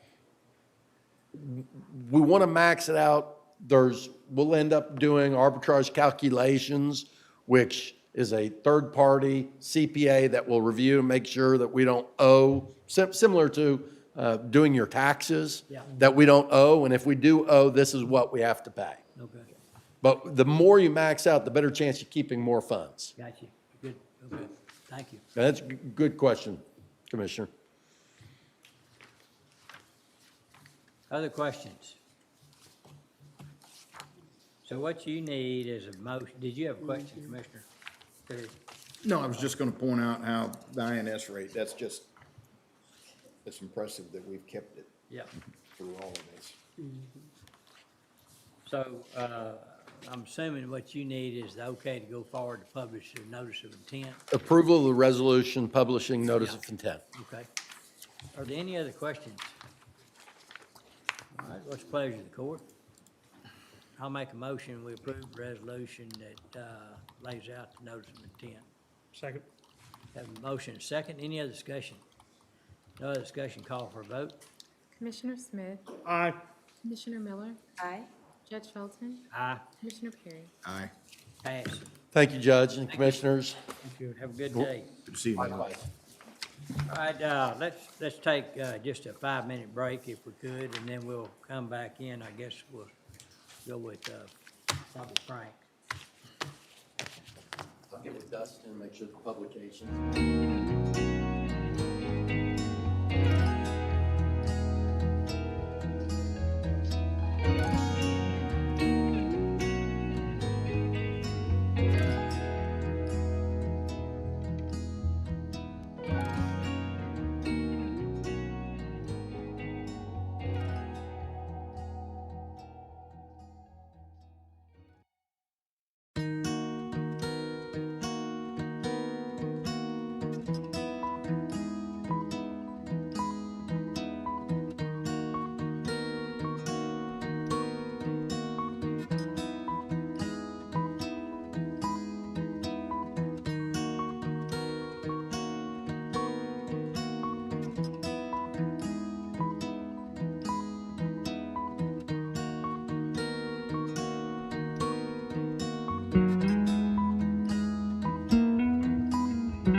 let's call court back into session.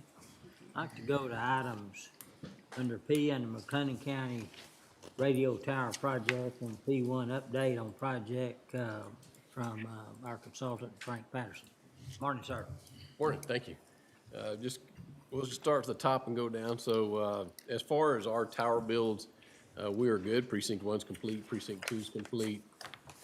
The Precinct 3, which is a state build, unfortunately, they're still a victim of supply chain. They have, the things that have been done, the foundation's finished, the grounding is done, the shelter pad is poured, the generator pad is poured, the propane pad is poured.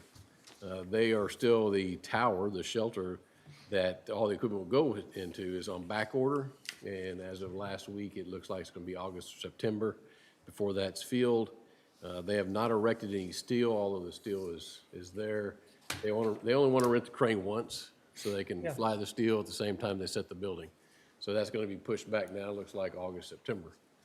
So that's where we are with that process. Once that is towers erected, then we will be hanging the antennas. That was, that's on us, not on Motorola. So we'll be hanging the antennas, and we have those antennas already. So they should. Now Precinct 4, the build is complete. Microwave, all the microwave antennas are on all the towers as they need to be. So that takes us to Waco PD building. Last time I was here on the update, we had run into some issues and challenges with the structure and the way the design build of the microwave antennas were going to be mounted to the building or setting on top of the building. So we've gone back since, engineering stamped engineering studies, and come out with a new design completely. So which required fabrication of new mounts as well as galvanized hot dipping them and then installing them on the building. Today, they've begun the process of x-raying the walls of that penthouse up there to make sure there's no rebar or anything they're going to run into.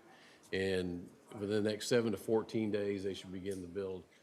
All going well and the x-rays come out clean, there's nothing there to hit, then they'll start installing that within the next 7 to 14 days. Getting them installed and then beginning to align those dishes to the different towers, which would be Precinct 4, Woodway, which is a replacement of Heart of Texas, we'll talk about in a second, and Precinct 1 as well. So once all those are aligned, then all the microwave links will function. The goal is to get Precinct 4 up and running. Once that gets up and running, once we get those configured and those microwaves hooked up and aligned, we should be able to bring Precinct 4 online. The other ones, until we get the equipment up, they're still going to be where they are. We might have to bring down Precinct 1 in the process of realigning some of those microwave dishes, but it'll just be for a short time. So as you recall, the original relocation of the Woodway Tower, that was not in our original scope when we started that. We got a grant to go ahead and build that tower, and so we're in the process of working through that as well.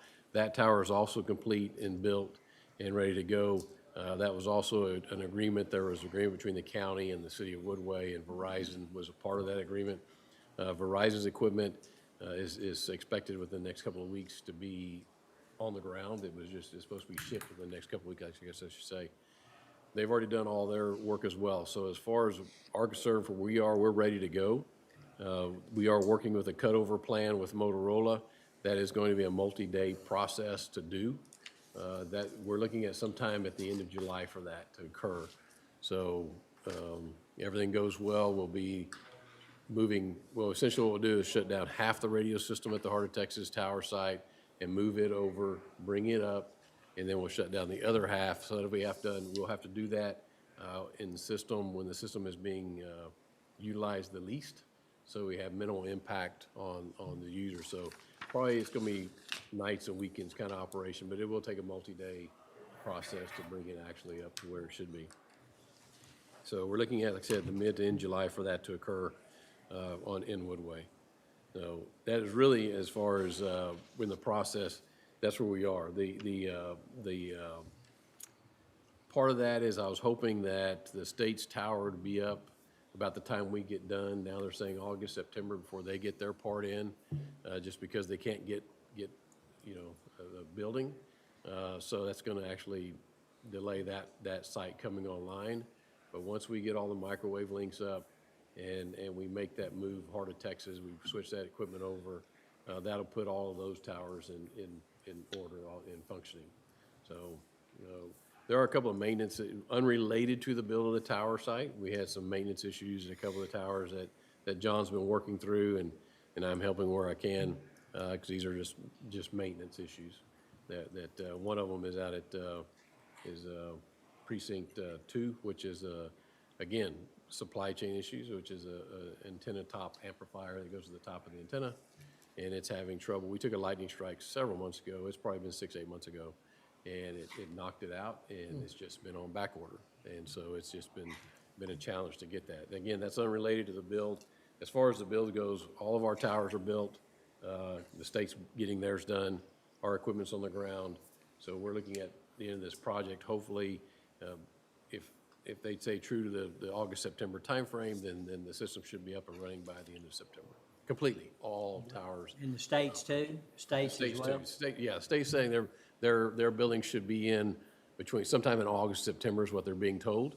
So if it does come in August, they can get it erected, we can get our equipment in, and Motorola says within 30 days, they could have their people back out, get the equipment moved, get everything aligned, and be operational. Okay. So the last part of that is, and part of our contract with Motorola, was that they do a coverage study, an actual true coverage study, not just drive around in a car with the radio and say, hey, can you hear me now? But actual, with monitors and RF meters to actually show you how well it is, how well it's doing in the different areas. So that was part of our contract. So we have a good baseline going forward of what the system should do and what it is doing. So that's the last part. And I guess the final piece of this really, which is going to have to come back, it was going to come to the Commissioner's Court, is the agreement between the city and the county and how the two groups shake hands. Because again, the city has 3 sites, and the county will have 4 sites. However, the county will own 5 of the towers, and the city will own 2 of the towers.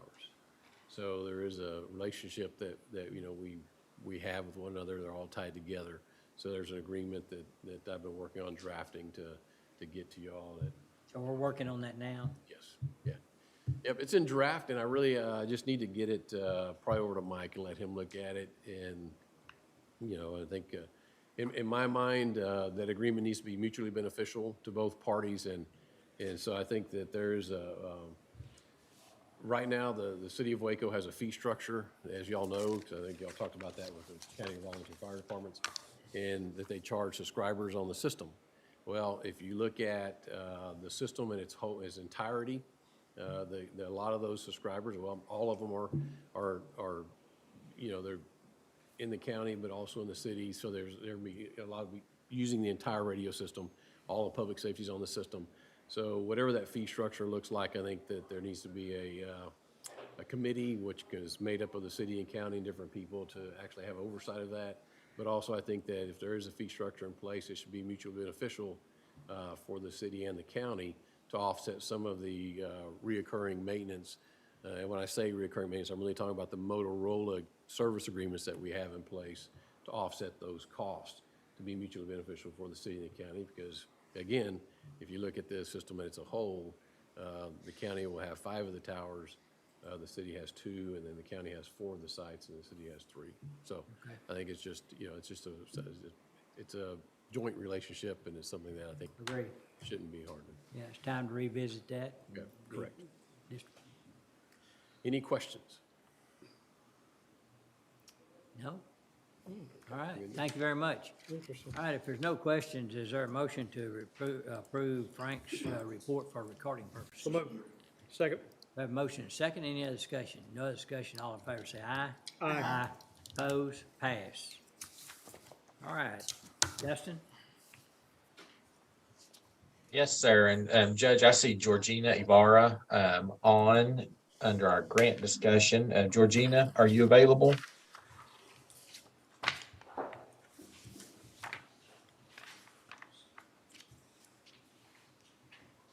And Georgina, if you are, all right, there you go. We can hear you now. Good Good morning. How is everybody? Good morning. Morning. I just wanted to touch base. I know we had a meeting about 3 weeks ago with Bruce Eddy and about funding opportunities. And one of them was economic development. And that funding became available at the end of April, and I have been in communication with them. That is one option, and that is through the EDA. Dustin, I will send this information to you today. Okay. And this is for Public Works and Economic Adjustment Assistance Programs. It's through the Department of Commerce. And what that does is it's for resilience, this funding, and it's available. It's open at this time.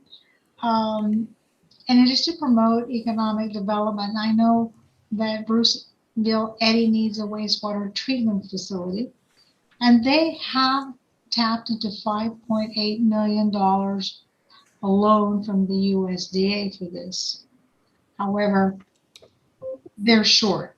They're looking for additional funding to complete their 250,000 gallon per minute facility. But another serious problem they have is their water system. So I looked into economic development, and I looked into the HUD CDBG Section 108 funding.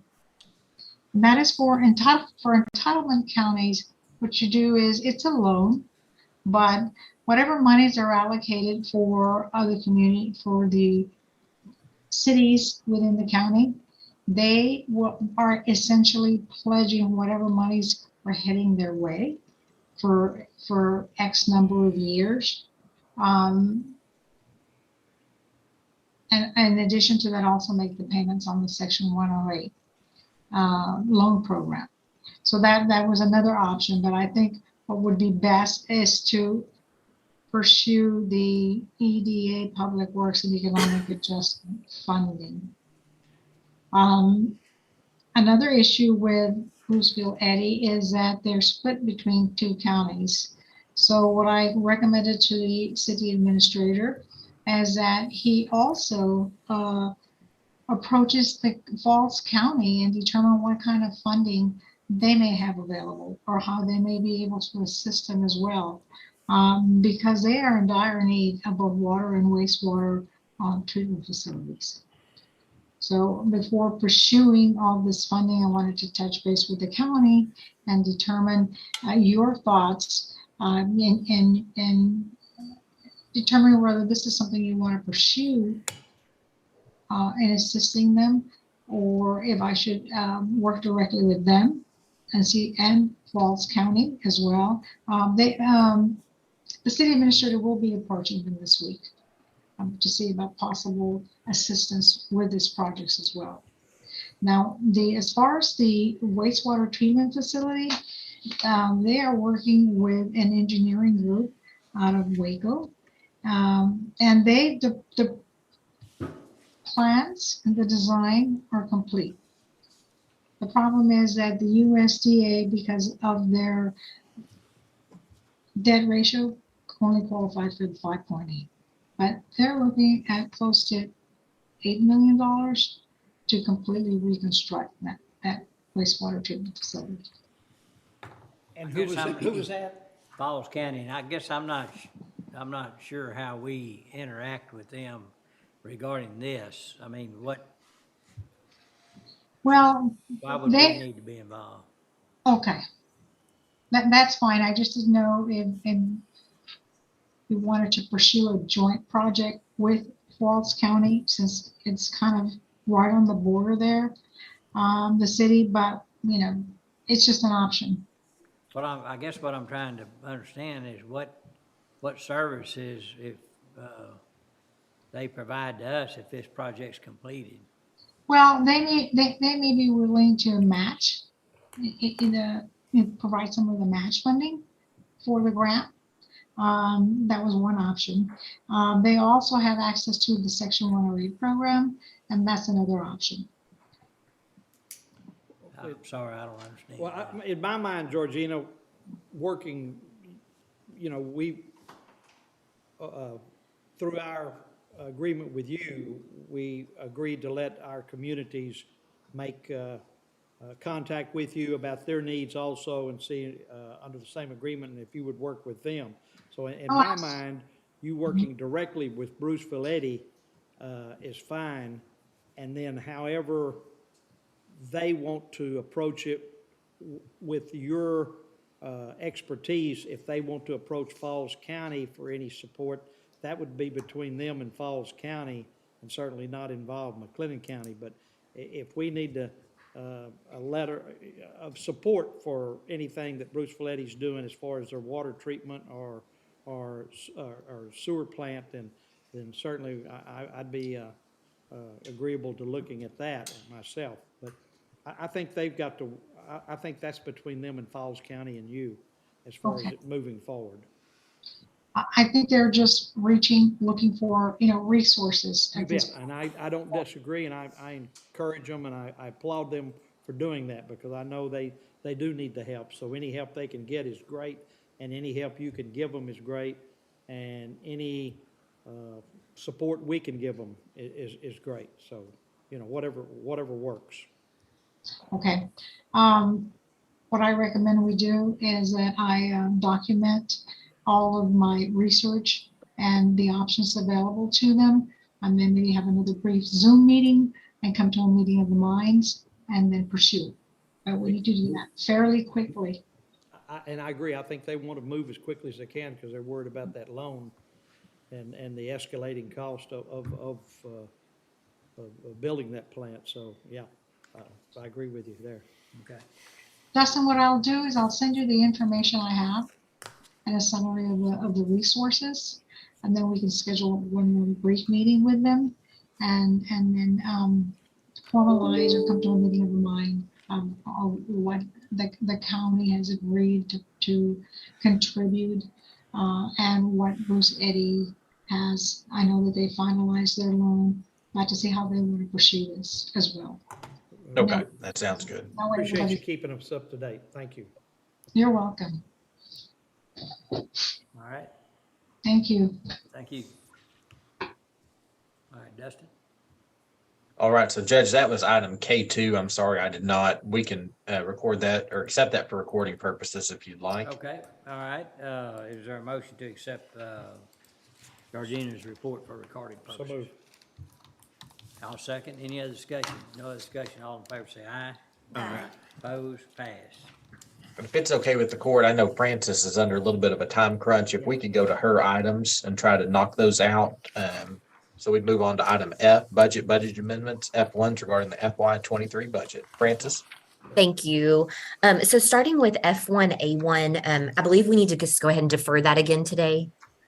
That's regarding the Is there a JP3. motion to defer F1A?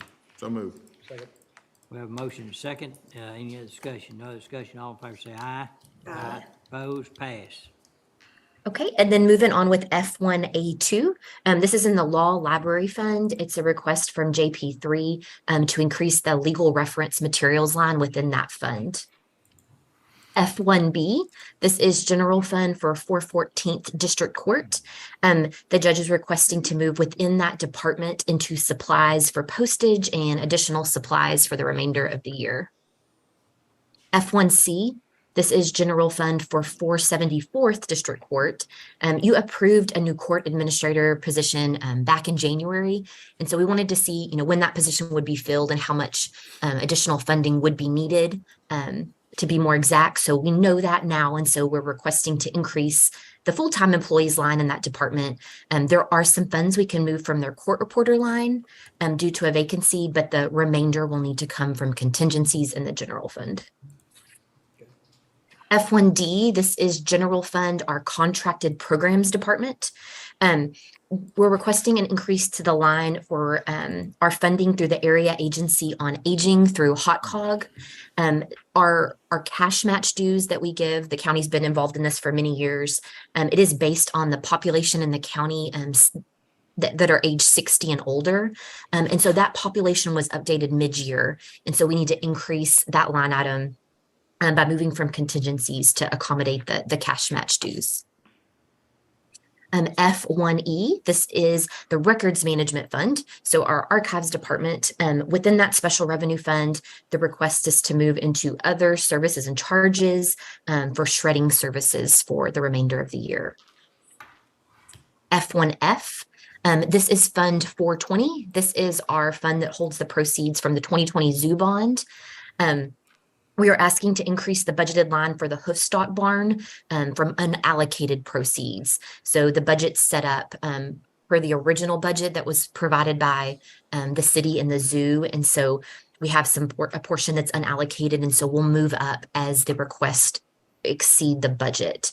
In the packet, there's also an additional spreadsheet attached that shows what we've paid to date to reimburse the city for the Education Veterinary Complex, Penguin Exhibit, Hoofstock Barn, and Commissary.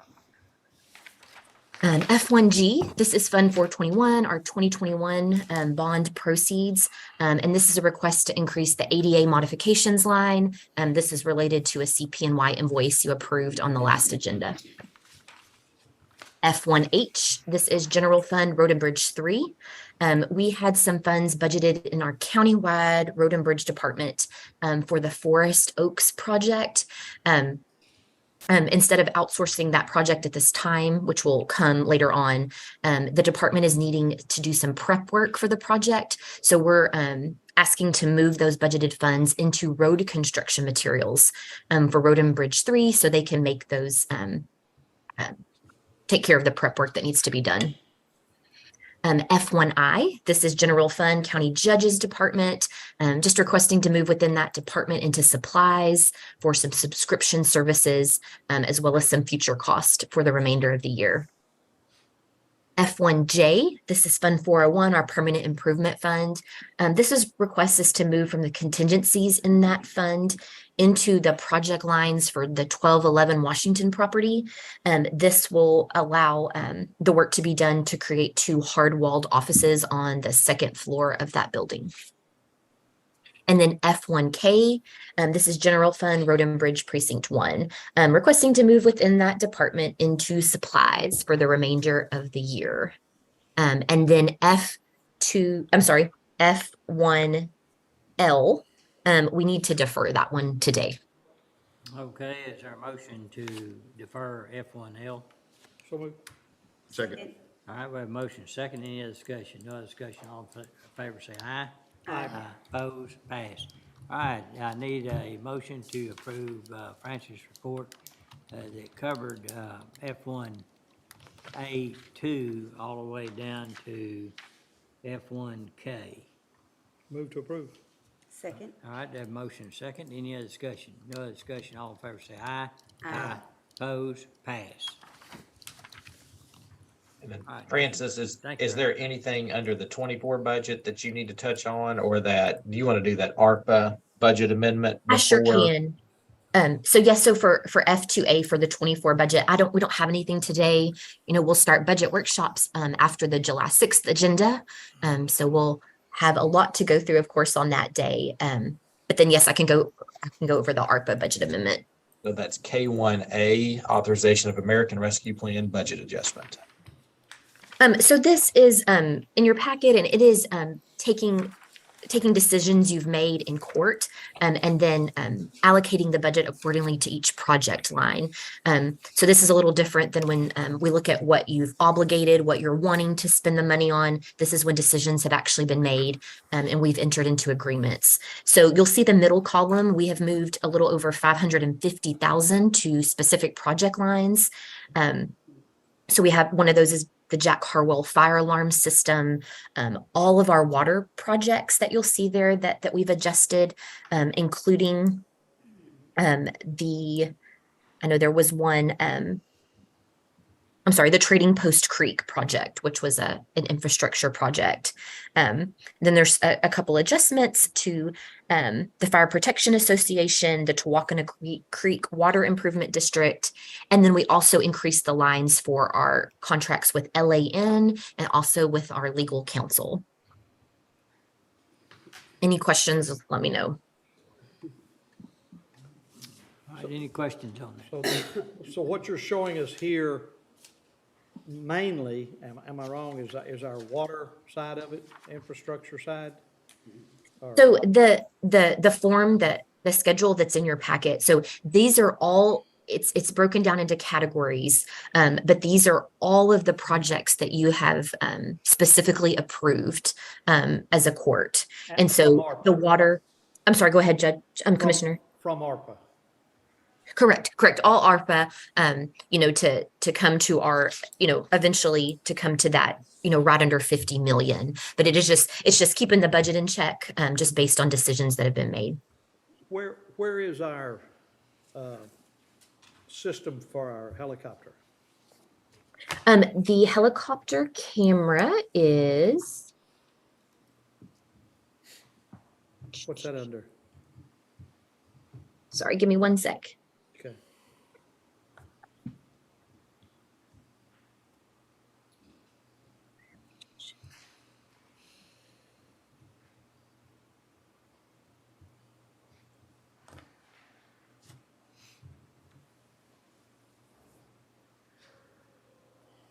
Maybe rolled into something else. I'm sorry. Can I get back to you on that, which category that one is falling I just wanna into? make sure we had it included.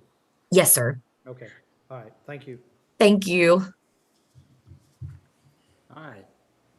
Is, any other questions? Francis, is that all? So we would be. Yes, looking- sir. And then I see it now. Sorry. Getting back to Commissioner Smith's question. So on the top section under public health, about 6 or 7 lines down, there says SO thermal cameras for 430,000. Okay, So that's the category that one falls under. I couldn't see it a minute ago. all right, that's fine, thank you. You're welcome. Okay, if there's not any other, questions or motion to approve, the budget adjustment. So move. Second. Motion made and second. Any other discussion? No other discussion. All in favor say aye. Aye. Opposed? Pass. Okay. If it's okay, we can go back up to E3A. This is the pull from the consent agenda. It's HR matter for Road and Bridge Precinct 4. Anna? Yes, thank you, Dustin. Hi, everyone. Hello. I have a request here for Road and Bridge Precinct 4, requesting authorization to fill a vacancy prior to the exhaustion of the PTO we have on the books for the exiting employee. The position in question is the senior equipment operator. It became vacant on May 31st of this year, and it's not set to exhaust PTO until July 9th of this year. And so the precinct is requesting to fill the vacancy as soon as possible because it is this senior crew lead type position. And the next possible date is the beginning of the next pay period, which is June 25th. So a replacement's been hired. Is that what you're saying? Or offers made? Well, from internal. Yeah. And there will be, but yes, and this is not the time of year to go without a equipment Amen. operator. Amen. So, we're desperate, so. Okay. All right. Any questions? If not, what's the pleasure of the court? I'd make a Move to motion to approve. approve. All right. And second? We have a motion, second. Any other discussion? No other discussion. All in favor say aye. Aye. Opposed? Pass. Thank you. Right, and Anna, if you want to hold on, under F1M, discussion and/or action regarding incentive pay budget and distribution of incentive pay list to eligible offices. Yes, sir. This I have here is a request to circle back to the incentive pay program and requesting the ability to move forward with the program and distribute incentive pay list. And so before I get back into kind of the details of the request, I want to just review the current status of the program and where we left off. The last time this was before the court was in February of this year. And so in February, I brought the program forward because the budget had a $1 placeholder on it. So I brought the program to court for request to continue the program for this current year. we did receive that approval with a contingency to review the program later on this year. And so that's what I'm doing now, is bringing it back forward, and just to give you an update on what's happened between February and now. And that's the distribution and collection of performance evaluations. So HR spent the spring supporting incentive pay participating offices in completing their performance evaluations. We have collected 100% participating offices. We've collected their evaluations. We provided training on how to give employee feedback to those participating offices. So that's taken place. In addition, another kind of arm or purpose for the incentive pay program is a tool or mechanism to ensure county training is completed. And so that's another item that HR has been working on. And so we have, for incentive pay eligible employees, we have training completed on the books. So that includes safety and harassment prevention training, any outstanding training that's been completed, as well as policy acknowledgements. We have the employee policy guide that we revise on an annual basis to keep up to date. We issue acknowledgements for that to all county employees, and we use this program as a mechanism to ensure acknowledgements get completed. That's been done again through the use of this program, leveraging that policy that we have in place, that these policies and acknowledgements, these trainings and acknowledgements need to be completed in order to be eligible to participate in this program. So that's kind of been the work that's been done behind the scenes, waiting for further court consideration on the incentive pay program. And we have now, just to give the court kind of a frame of timeline on what incentive pay would look like if we were to receive approval to proceed with an incentive pay list. It takes about 6 weeks turnaround from the issuance or distribution of the incentive pay list, working with departments to help them complete it. They give it back to us. We process that payment. We have the auditor's office help us with an audit of that list, and then we bring that list back to the court, giving them a summary of the effectiveness of the program and how it's being used. And so that timeline is about a 6-week timeline from, again, the list being distributed to actual payout that an employee would see. And again, we use the program as a way to incentivize high performance. And then HR believes we have been using the program in the last 2 years very efficiently and trying to leverage that budget to also take care of workforce training and policy acknowledgements. So again, this request is to fund the incentive pay program for the current year and to proceed with distributing incentive pay lists for departments and offices that have participated, which would be all eligible departments. So it was budgeted for 2023, and so that's why it's before us today. And your assessment is that the effectiveness of the program is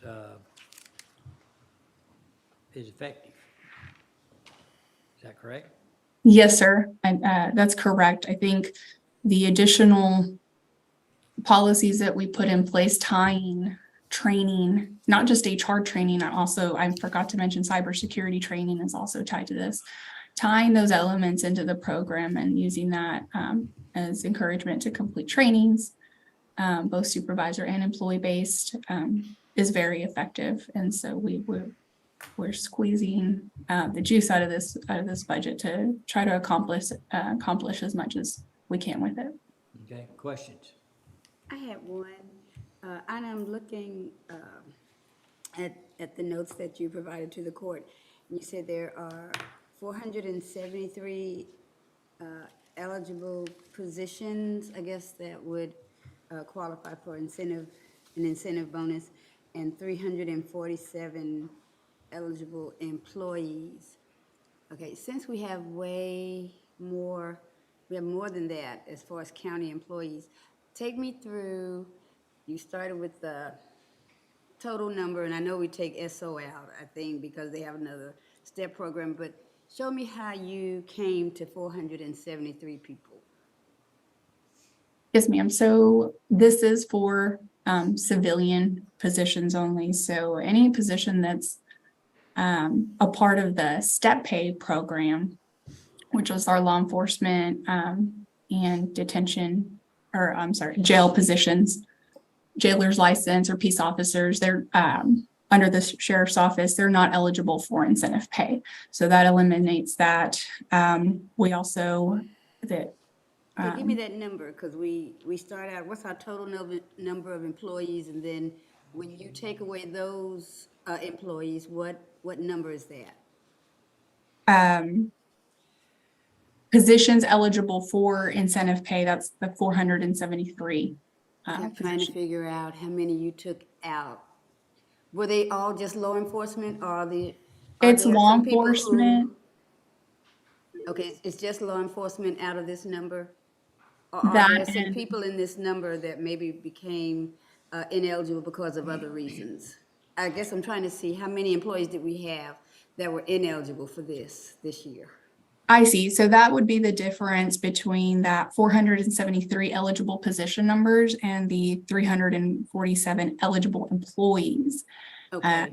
Sorry, I think I misunderstood the question. So the difference there, that's the amount of employees that would not be eligible for incentive pay. Okay. And the vast majority of those, it's really just because they have not been here for the year required. Oh, okay.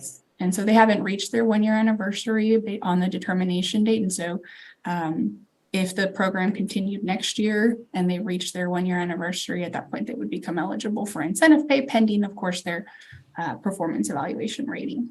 Okay, so 473 are the total number of civilian positions we have. Am I correct That are to assume eligible, that? right. Okay. Did we have anyone who became eligible because they didn't do their training or anything like that? No, anybody who was actually eligible based on, their year of tenure and their score, we had 100% completion on training for them. That would be for their HR training, that's harassment prevention and safety training, and their policy acknowledgement and cybersecurity training. Okay. Did we have anyone ineligible because of their score?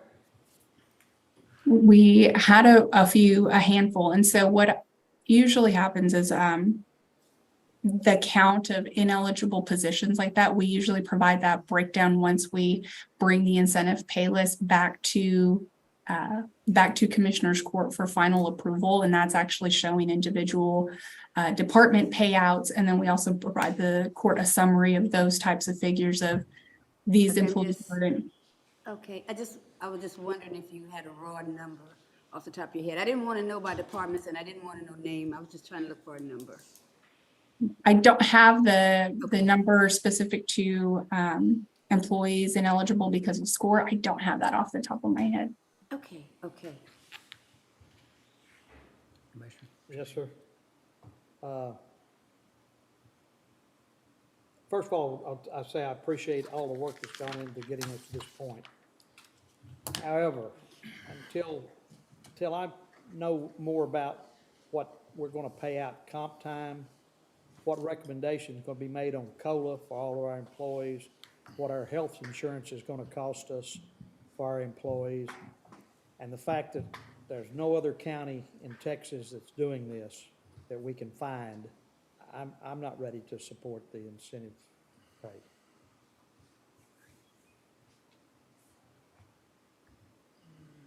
So, I didn't make a list of those requirements that he wanted, but,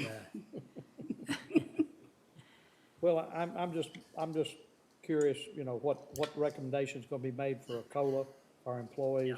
And we've talked about the health insurance, where we're going to be able to squeeze that money for our employees. And then I'm curious what we're going to end up paying comp time at the end of the year, those numbers. okay. And that shouldn't be a whole lot more than what she normally comes to us if it's gonna blow the budget, and I think we put 65,000 in it. I think so. I'm just So, curious to know. Right. And then with regards to, you know, I don't want to get next year's budget already confused with what we've already budgeted. Exactly. Yeah. And so many of the factors you threw out are going to be a next year budget. They will be next year's budget, but, you know, carryover affects next year's budget too. And I think we're pretty solid there. Could be wrong, but I think we're pretty Yeah. solid. Yeah, I think we will I understand be. where you're coming from. Yeah. I thought I was through with questions. Pardon me? One more. I thought I was through with questions, but I'm. Okay, no, go right ahead. We work by the month, so. Taking into account what Commissioner Smith says, because I too see the value in understanding where health benefits are gonna hit us and the COLA. I want to get an understanding, this is not a advocate either or opposition, just purely a question. I know for the civilian positions, we have this incentive pay program to kind of help with retention and recruitment.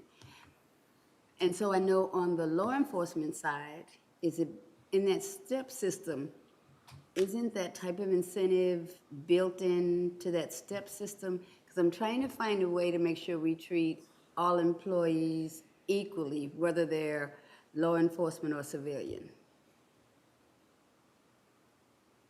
Yes, ma'am, so, your question is the incentive pay program comparable to the step pay program that we have in place for our law enforcement and jail positions? Yes.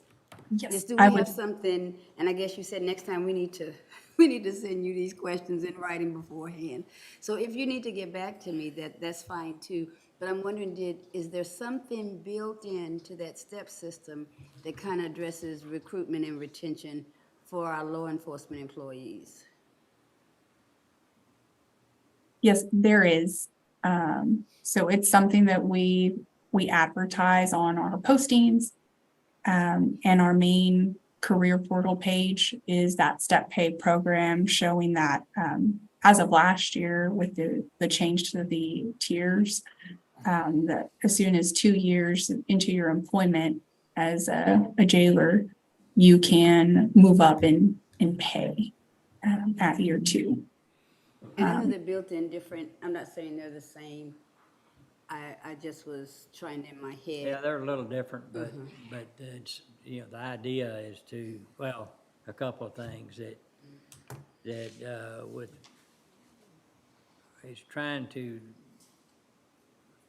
foster the idea of performing your job to a level that's expected and maybe exceeds expectations is the purpose of it. And Commissioner Smith, back when we were setting the budget for 2023, you had the same questions, and I appreciate that. But we decided at that point to go forward with taking, and I think the decision, what I understood, is that we'd be talking about the amount of money, not whether the program was something we keep or not keep. We're gonna have the opportunity in discussing the 24 budget to decide whether to keep it in there or not. I think in the discussion, one of the comments was pause forever. I remember that. What was what? Pause forever was one comment made by one of the commissioners. So, You mean, I don't understand that. well, we put a pause on it at one of our meetings, and one comment was pause forever. So, you know, I think there was some sentiment question whether or not we need it. And I come back to the fact that if we can't find another county, you know, are we cutting edge or are we just out on a limb? Yeah, and I understand that. But that would But be I think something that for in future discussion. Yeah, in my mind, that's a discussion for 2024 budget. And that we've already decided this year that we weren't gonna pause, but we didn't put the dollar amount in there. Right, we didn't put a Yeah. placeholder. Yeah. And I would be totally with Commissioner Smith if this was a annual payment that goes on into perpetuity. I think every year we make the decision. But this a one-time payment. It shows back up as a positive next year, or a revenue. So I'm not terribly concerned, knowing that I think our estimated unassigned fund balance going in is much larger than I expected it to be. Yeah. Well, and, you know, one of the objectives were, irregardless whether the counties are doing it or not, I think it's the consequences of having a court that's made up of a lot of business people that use a private business concept to try to put that into public business, and it's hard to make it fit. I understand that. A lot of it is because you have a high percentage of the people that make those decisions on valuations are elected officials, which seem to look at this a lot different than department heads do. It appears to me that department heads see the value in it more maybe than elected officials do. But, so what's the pleasure of the court? To defer action or make a decision on whether to go, or what amount of dollars to put in there? Because of the fact that it is a one-time expense, and I do see value in it, because through visiting with employees and department heads, they see value in it. I would make a motion that we use the 2% figure and move forward with the incentive pay plan. I second it. All right, we have a motion second, so the floor is open for discussion. Any questions or comments? All right. Seeing none, I'd call for a vote. Commissioner Smith, Aye. Commissioner Miller, Aye. Judge Bolton, Aye. Commissioner Perry. Aye. Pass. Thank you. Thank you. All right, moving on to item F2B, Waco McLennan County Public Health District, authorization of FY24 county funding allocation. We've technically already approved this when we approved the interlocal agreement back on May the 2nd, but the Health District is just asking for confirmation as they look to set their budget. Currently, we pay $2.25 per person residing within McLennan County. This will increase by 30 cents beginning on October 1st. And so our rate for next year will be $2.55 per resident. And we just need a motion to approve that, and we will send the letter over to the Health District. All right, any questions? Not, what's the pleasure of the court? Move to approve. Second. Have a motion second. Any other discussion? No other discussion. All in favor say aye. Aye. Opposed? Pass. F2C is McLennan County Appraisal District, discussion and or action regarding the 2024 proposed budget allocation, and it is in your packet. Commissioner Perry, I didn't know if you had anything specific you wanted to highlight. Not at this time. The majority of the increase obviously goes to the expected COLA, which for this point in time, we put in as 5% until and that's not a standing number. That's just a number that's been plugged in to see where everybody else is going to come in and what the numbers look like. But there is a small increase this year, and it's just we're getting bigger and being required to have more hearings and more issues. So if anybody has a question about it, I'd be glad to answer it. Okay. Looked at it, agree with what you're saying. The key components in there, things that we're looking at is COLA, and as well as the health insurance cost, but also seeing what their pension contribution up to 7% with a 200 to a 225% match, which is fairly close to us, I think. Good report. All right, is there a motion to accept this report for recording purposes? Motion to approve. Second. All right, motion second. Any other discussion? No other discussion. All in favor say aye. Aye. Opposed? Pass. Under item G, bids, RFPs, RFQs, G1, this one needs to be deferred. All right, is there a motion to defer? So moved. Second. Have a motion second. Any other discussion? No other discussion. All in favor say aye. Aye. Opposed? Pass. G2 is authorization of sales quote with Cardio Partners for an automated external defibrillator for the Texas A&M AgriLife Extension Services building. Ken? We received a email from the Ag Extension building and wondering if the building should have, I'm sorry, an AED in the building. It is our building, and we do not have one there. So we're coming to the court just asking if the court would agree that we need to put an AED in that building, and if so, the cost of that AED would be $1,681.09. How much? Include training, excuse me, I'm sorry, how much did you say? $1,689.09. oh, 81, that's different from what. That's we- different than what we got. I was just curious. Oh, Thanks for pointing that out. Okay. oh, there was a tax included on that we scratched off. I'm sorry. Okay. So my number is excluding the tax that they had on that Okay. original quote. Okay. I'm sorry, Judge, I didn't. No, I'm sorry. So the number we're looking at is the 1669.39, is that correct? No, 1681.09. I'm sorry. I see what you're saying. Okay. And then that comes with training, so somebody's got to be able to operate it. Well, it won't be, we do kind of a joint big training for everybody. And so I'm not They've been sure, included. I'm not sure that they've been included in the Well, they past. didn't have the equipment, so. Right, and, yeah, that's the piece. I just wanna make sure I don't have a problem buying it and having it over there, but Yeah.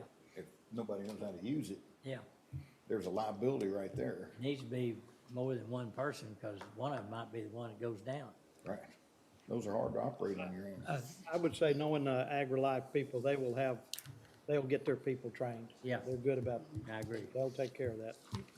Yeah, that's true, Commissioner. That's pretty much what they They do. are. They're gung-ho. Well, we've kind of put that on the HR now, that they're taking care of Okay. the training. But, we just had one just recently, and when that training is done, it that is once a for every year? every 2 years. Every 2 years? Yeah. Okay. We can just make sure that they know, they're informed when that training comes up. Right, yes. I'm know sorry, it's all the just road and been bridge guys overlooked went over the years. And I'm sorry. If you look at pricing, that's a really good price, Ken. That's a really good price. Yeah, we've been working on that, and so, and another deal on that, like a lot of other equipment that's electronic, it's out there a ways before you can get it. Yeah. I think we have on here somewhere, it's out like 8 to 10 weeks. On this one? Yes. Oh, wow. Okay. And I do apologize. It's 6. I was a little shocked at the price 16, myself. 69, Commissioner. 39. So it is the That's six- good. it is That's the good. 16 Good, Commissioner. Very good. It is the 1669.39? Yes, I'm sorry. I move to Fine with, approve. Second. All right, have a motion and second, before we get too silly about this. Any other discussion? No other discussion, all in favor say aye. Aye. Opposed, pass. All right. G3 is authorization of generator maintenance quote with Emergency Power Services. TJ? Yes, this is just our yearly maintenance agreement with Emergency Power Services to do the maintenance, preventative maintenance on all of our generators Is this- throughout the county, with the exception of the radio shop. Those are taken care of through. Okay, and compared to last year, is this? Compared to last year, I think the number is just a little bit higher. I'm not 100% sure on the percentage, but it was accounted for in our budget. All right, what's the pleasure of the court? Motion to approve. Second? Have a motion second, any other discussion? No other discussion, all in favor say aye. Aye. Opposed, pass. G4 is authorization of FirstNet Control Center quotes with AT&T for AT&T SIM card activation for Sheriff's Office textbooks. John? Good morning, Commissioners. Joe. So this is just moving us from our old plan with Verizon onto the FirstNet for the first responder laptops. Our tough books are in the shared vehicles. We were originally paying, it saves us money, we were originally paying $37.99 per month for the plans. Under this plan, we would now pay $30 and save $7.99 on each one. Pretty straightforward from that perspective. This FirstNet plan just allows IT to help manage that process, and the sheriff's office is on board. So with that, I would take any questions. All right, any questions? All right, is there a motion to approve the FirstNet Control Center quotes? So move. Second? We have a motion and a second. Any other discussion? No other discussion. All in favor say aye. Aye. Opposed? Pass. Under item H, contracts, interlocal agreements. H1 is authorization of memorandum of understanding with Golson Independent School District Police Department for communication and coordination with the McLennan County Sheriff's Office. I'd like to call on David Ives. How are y'all doing this morning? Good morning. This is another MOU with an ISD that's to satiate the Texas Education Code Statute 37081G, where we shall enter into this memorandum with the schools so that they can satiate that statute for TCOL to form their own ISD police department. Okay, any questions? If not, is there a motion to approve? So, second. We have a motion and a second. Any other discussion? No other discussion. All in favor say aye. Aye. Opposed? Pass. H2 is authorization of contract for software with EDOC Technologies for the district clerk case management software, and this will need to be deferred. All right, I'll make a motion to defer. Second. Have a motion second. Any other discussion? No other discussion. All in favor say aye. Aye. Opposed? Pass. H3, authorization of construction agreement with DJ Hanson Construction Company for North Crooked Creek and Tonk Creek Crossing Improvements, Road and Bridge Precinct 4. Ken? Yes, I brought to the court the agreement with the general terms and conditions. We do include in this, which I didn't put in the packet, all the bid documents that went along with it. But this follows the same type of agreement that we did on Trading Post Road. And so we believe this is ready to go.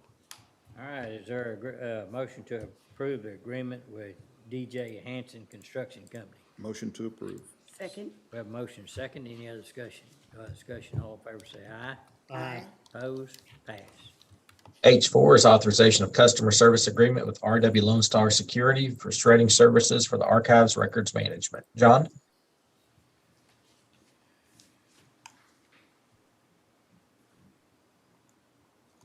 Judge, it looks like he's. Sorry.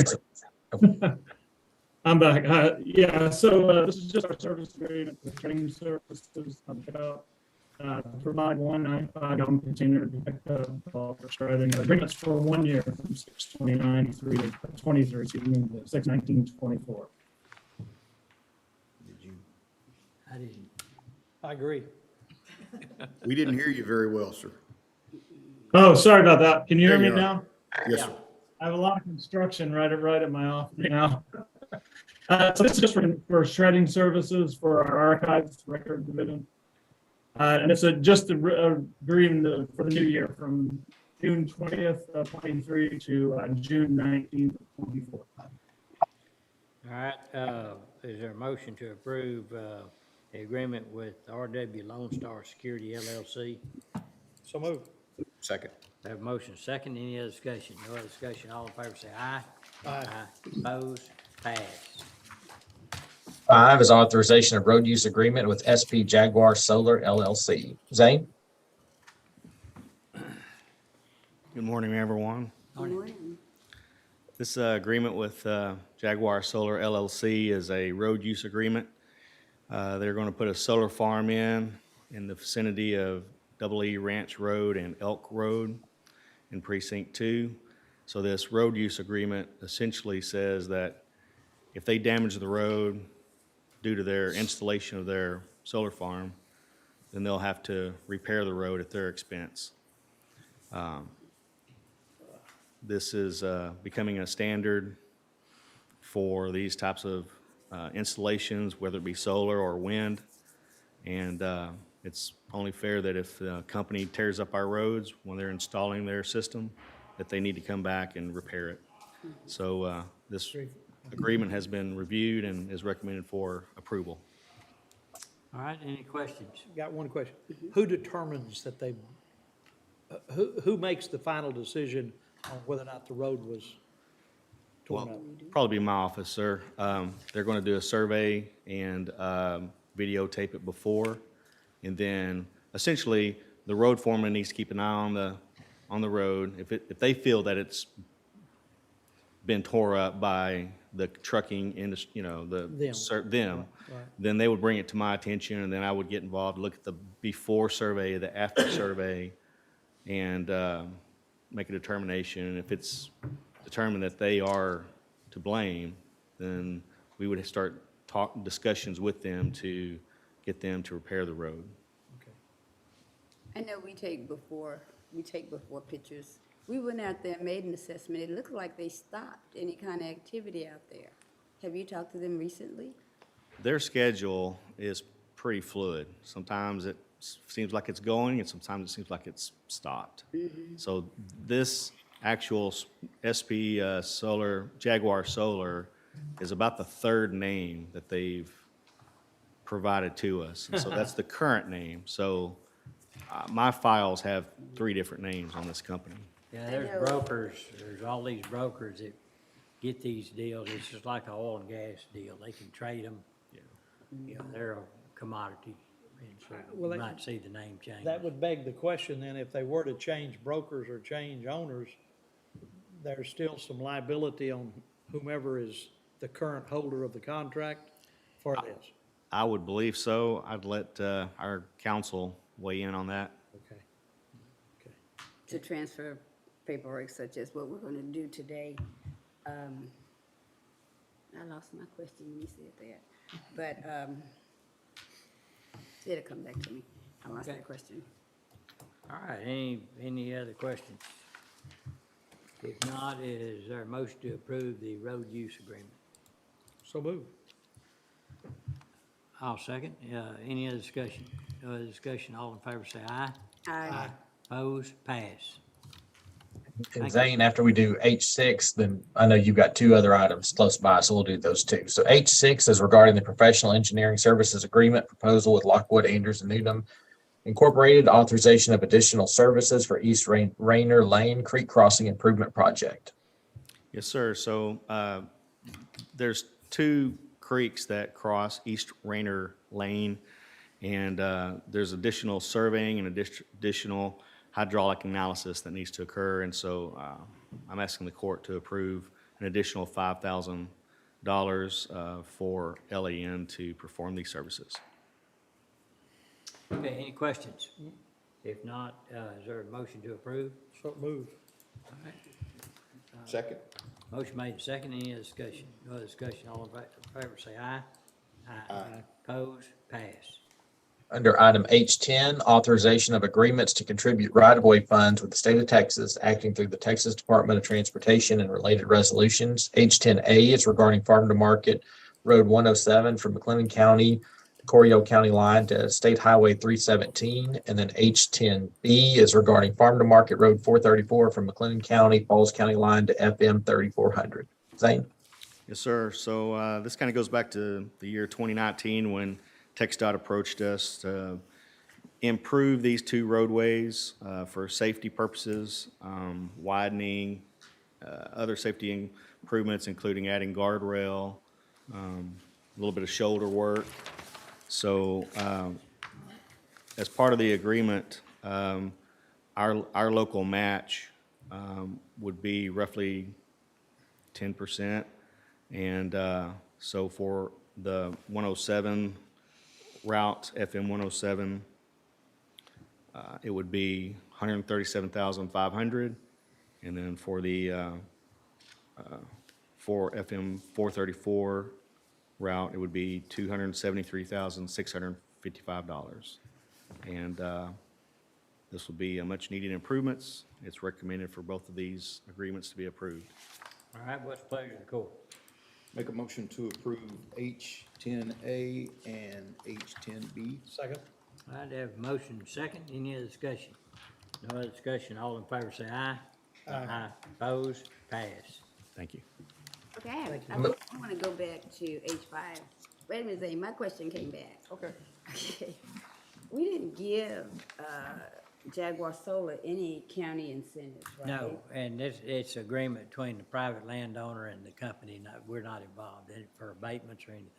I thought so. So my question would be, on this road use agreement, is this in perpetuity, like, because we've been out there several times. We haven't been seeing much action. Sometime, I know it's been maybe a year and a half ago, I did see some activity, but this year I haven't seen any activity. And so if they're selling it from however they're doing, if they're transferring it, but how long do we just cover the road? Probably agreement? annually, just probably an annual agreement every year, and when you're satisfied that it's, Well, I think once we see all the solar panels up and installed, I I think. don't know when that day will be. That's what I'm That's true. saying. We That's don't know true. when that day will It's be. my understanding, this is a continual, if I remember reading it correctly, once the project is completed, then they'll do a final survey. So, Yeah, and I that, got when that is that, too. when it's completed, it could be 1 year, 3 years, 5 years, who knows? So we'll just do annual agreements on the road use. Yeah. Because what I'm saying is from when we're starting to when they're completing, that's the space in between that's kind of ambiguous. Yeah. From what I understand, there's been no construction. I mean, I know there's not. The only thing they've done is survey. And then there's over at where the old trading house power plant is the substation. And they've done some work around it, but not actually in anywhere on any of the properties, because they're still negotiating with the landowners, and I know them all. Okay. And so it's not finalized, but they're preparing all these documentations once it gets finalized. And I've been told it could be up to 5 years before anything ever happens. Okay. So, I guess we need to look at that document to see exactly when the road use agreement ends. What's the The end date, I can, completed construction. Of course, they're still maintaining, but solar is different from the wind power, because that's big equipment, because they've already replaced some of those towers and stuff over there in Mart. And so those big trucks are still running, but I would think solar would be much different, but.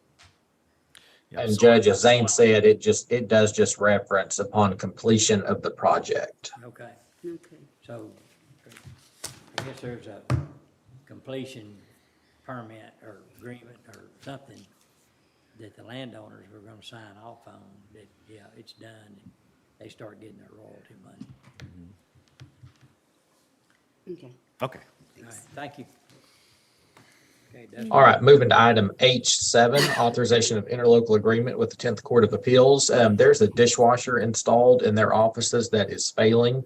So this is an interlocal where the county will purchase and install it, and then the 10th Court will reimburse us for up to $1,500, which will cover both the purchase and install price. Okay, I have one question. what are they washing? That is my question. Why do they have a dishwasher? I tried to get an ice machine. Why do they have a Yep. dishwasher? I didn't know they had dishes, so we don't know if it's, we didn't get a lot of details on it, just a message. Here's the answer coming up. Yeah. Okay. I just want a tabletop ice maker. Yeah, so no, Just they, wanted ice. They're washing the scales.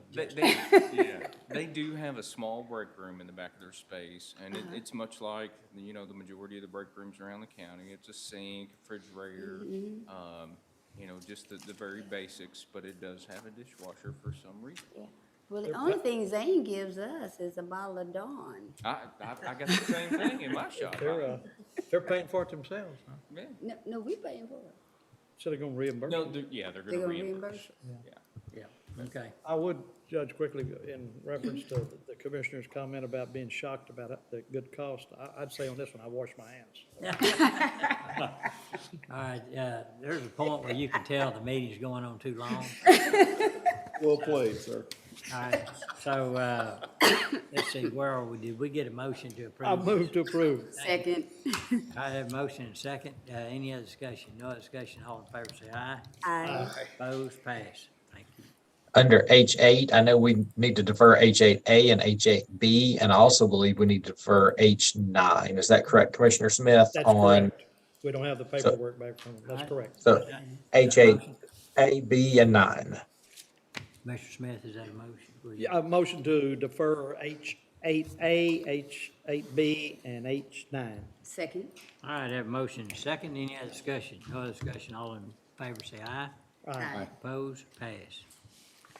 All right, moving on to item H11, authorization of service order agreements and related quote with Astound Business Solutions LLC, acting on behalf of itself and as agent for Grande Communications for internet service.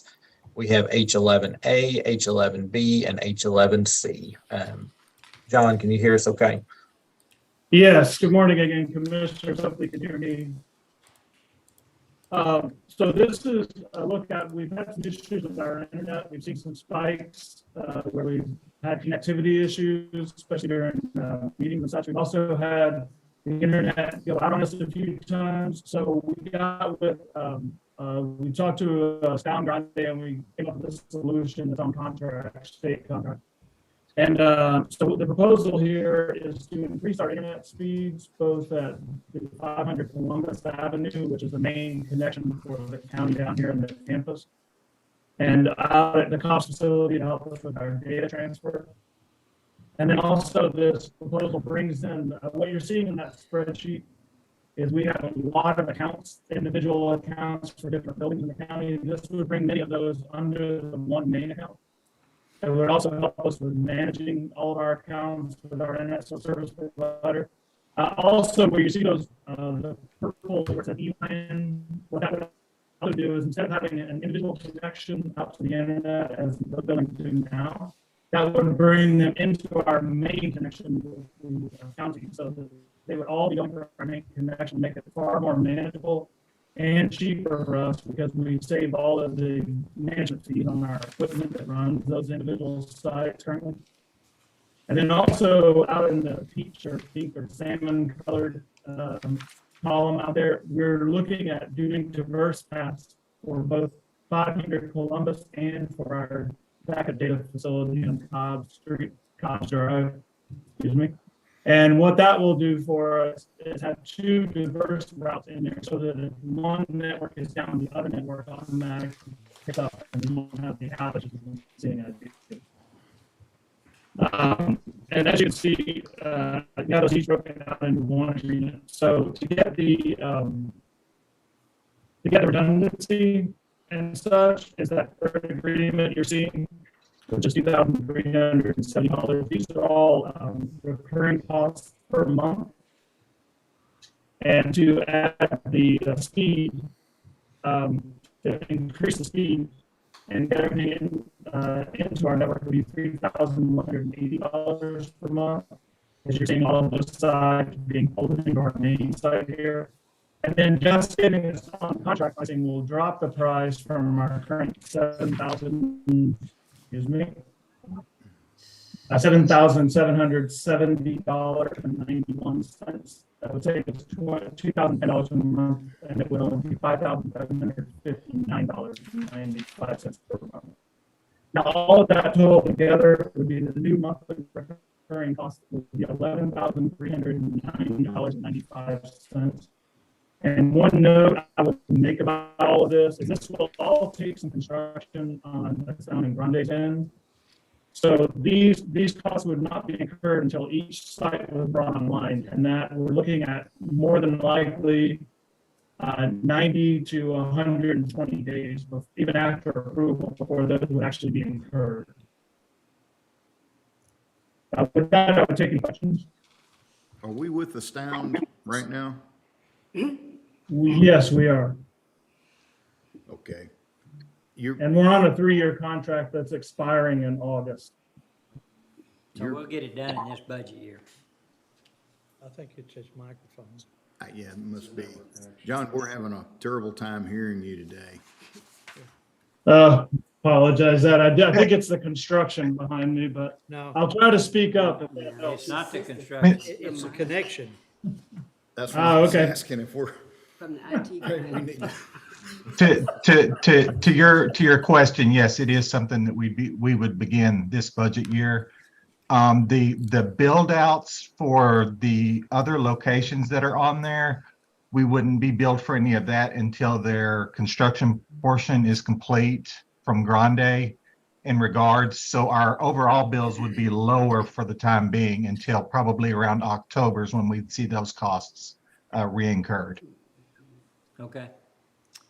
So then when you go to October and let's say you're fully built out, comparable wise to last October, what's the difference in monthly cost once we're fully up and operational?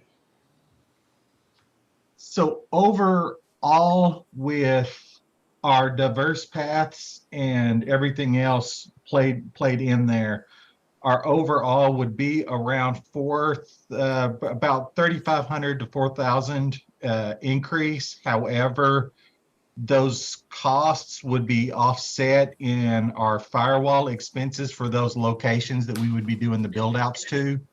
So it would be kind of basically taking it out of one cost and adding it to another. So it would still kind of even out based upon other costs. Okay, it's a wash then. Yes, sir. Yes, sir. Okay, I like that. Okay, yeah. All right, what's the pleasure of the court? Move to approve. Second. Have a motion second. Any other discussion? No other discussion. All in favor say aye. Aye. Opposed? Pass. Thank you. Thank you. All right, moving on to item I2 regarding capital improvement projects for the Cameron Park Zoo, agreement with City of Waco, authorization of invoice for the Education Center, Vet Hospital, Hoofstock Barn, and Penguin Exhibit. I know Francis briefly touched on this under the budget amendments, but this invoice totals $549,133.02, and it has been reviewed by the auditor's office and is recommended for approval. All right, any questions? If not, is there a motion to approve this payment? So moved. Second. We have a motion second. Any other discussion? No other discussion. All in favor say aye. Aye. Opposed? Pass. Under K, grants and grant proposals, K1 is our ARPA discussion. And Commissioner Miller, I know you sent some pictures related back to the equity fund that we used some ARPA dollars on. Would you like me to share those right now? Okay, yes, this would be a great time. The Syntex African American Chamber of Commerce, we awarded them $50,000, and back last year, they awarded their first round of funding. It's the small business equity loan program that they have. This year, they have done their second round, completing the last $25,000 that they had. And I'm gonna find my notes. That is Blue Horse Transport that received funding from the county through the Syntex African American Chamber of Commerce. Go ahead and just roll those through, and I'll just announce the small business. That is the hat stand that is located on Waco Drive, right next to the Goodwill facility in that little strip mall. I like them. They took the place of one of those loan places. So I was glad to see the loan place go, payday loan place go, and them come in. This is a Thirst Coffee, which is located across from Waco Family Medicine. You need to go by if you like cappuccino. They have some really unique drinks, but that's Thirst Coffee. That is Hilliard's Barbecue. Hilliard's Barbecue, and there's one more. Where are they? Okay, you can let me know later. Okay. That is Big Rob's Mobile Detailing. And that is BW Consulting. That's a local attorney that has come into our community, and that is a group picture. So I was really proud to see the chamber administer that program. In all, we helped, that is 1, 2, 3, 4, 5, 6. I think we helped 15 small businesses with that $50,000 that we gave to the chamber. Great. That's remarkable. Yeah, good report. All right, I don't believe we have anything else under ARPA today, so we'll drop down to item K3s regarding the Texas Indigent Defense Commission FY23 Formula Grant Acceptance of Statement of Grant Award. Back in October of 2022, we approved the annual submission of this formula grant application, and we've been notified we will receive $184,161 for this formula grant. We just need a motion to accept that grant award. All right, I'll make a motion, we accept the grant for $184,161. Second. And we have a second, any other discussion? No other discussion, all in favor say aye. Aye. Opposed, pass. K4 is regarding the United States Department of Agricultural, Natural Resources Conservation Service Watershed and Flood Prevention Operations Program, authorization of grant application for Castleman Creek Site Number 2 remedial repair. Zane? Yes, sir. So Castleman Creek Dam, site number 2, needs to be repaired. And the NRCS is going to do the heavy lifting. They're going to do the design work. They're going to pay for it. The county, they're asking the county to assist them with the bidding of the project, awarding of the project, and some other technical assistance, a little bit of inspection. But we will, the money will run through us. We'll be 100% reimbursed. There's really no downside of this. It's repairing a soil conservation dam. It's recommended for approval. All right, is there a motion to approve the grant application? So moved. Second. Have a motion, second, any other discussion? No other discussion, all in favor say aye. Aye. Opposed, pass. Thank you. Moving down to item M2, discussion and action regarding the 2023 Texas Association of Counties Risk Management Pool Employee Safety Equipment Programs. M2A is regarding law enforcement, and M2B is regarding road and bridge and maintenance. Under law enforcement, it totals $9,356.66. David Ives has worked on this in the past and has provided a distribution percentage similar to what we've done in the past. So we would recommend that we allow David to administer this law enforcement program. And then under M2B for road and bridge and building maintenance, Chrissy Brault has helped with this in the past, and we would like to continue that if that is okay with Chrissy and her commissioners. So we just need a motion to approve the participation in this program for both M2A and M2B. I just have one question. Has this always been the distribution percentage when I look at the law enforcement allocations? I believe it has been, and David can add in. I know it may have been tweaked over the years, but So Dustin, it has changed just ever so slightly based on the employee count. That's what we had originally determined back in 2018 when we first started doing the program.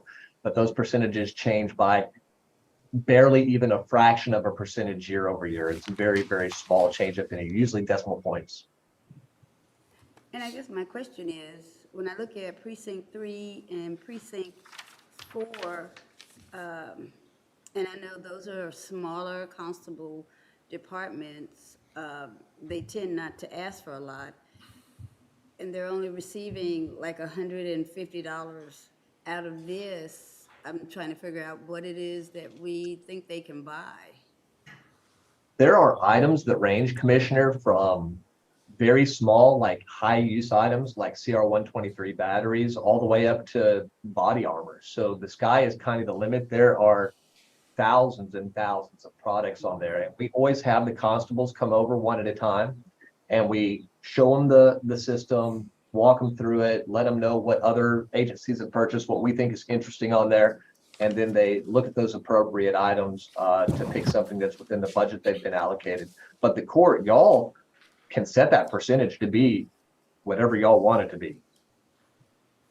And I understand that, I guess, when you all get the grant, because, you know, we don't go into the weeds of, like, for instance, how to make the sausage. We kind of count on you all to sit down and do those allocations.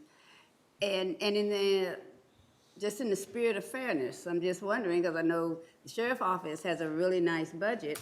You're kind of taking the lion's share of this little tiny grant, when I would think we would kind of use these opportunities to maybe help our smaller departments that don't receive annual budgets of that magnitude. And so I'm just wondering, was staffing maybe the way to go? And maybe y'all could look at it going into next year or whenever, we have the opportunity for TAC to allocate this money out. I'm just kind of thinking off the top of my head, but I know these smaller constable departments have very small budgets, and then these are opportunities where perhaps they could acquire some things they wouldn't normally be able to afford out of their budget. Absolutely, ma'am. And we are not in any disagreement with you on that. If the court wants to visit that and discuss how $7,678 isn't going to make or break the sheriff's office budget. It's just not at the end of the day.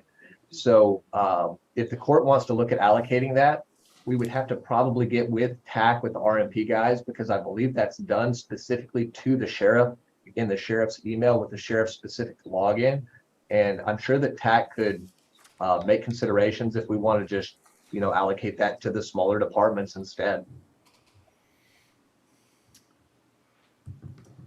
So I guess since this was set up this particular way, did we consider approving this, but going forward, we can work with TAC and see if there's other ways to do it. So saying that, I would make a motion to approve M2A and M2B. Second. Have a motion and second. Any other discussion? No other discussion. All in favor say aye. Aye. Aye. Opposed? Pass. All right, moving down to item M4 regarding the Local Provider Participation Fund, LPPF. M4A is authorization of intergovernmental transfers of funds. This is under the Comprehensive Hospital Increase Reimbursement Program, the CHIRP program. And then M4B is an IGT under the Rural Access to Primary and Preventative Services, RAPS, RAPPS program. And we just need a motion on both of these to approve up to the balance of the fund on the day the IGT is due. All right, any questions?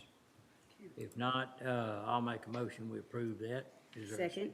motion made and second? Any other discussion? No other discussion. All in favor say aye. Aye. Opposed? Pass.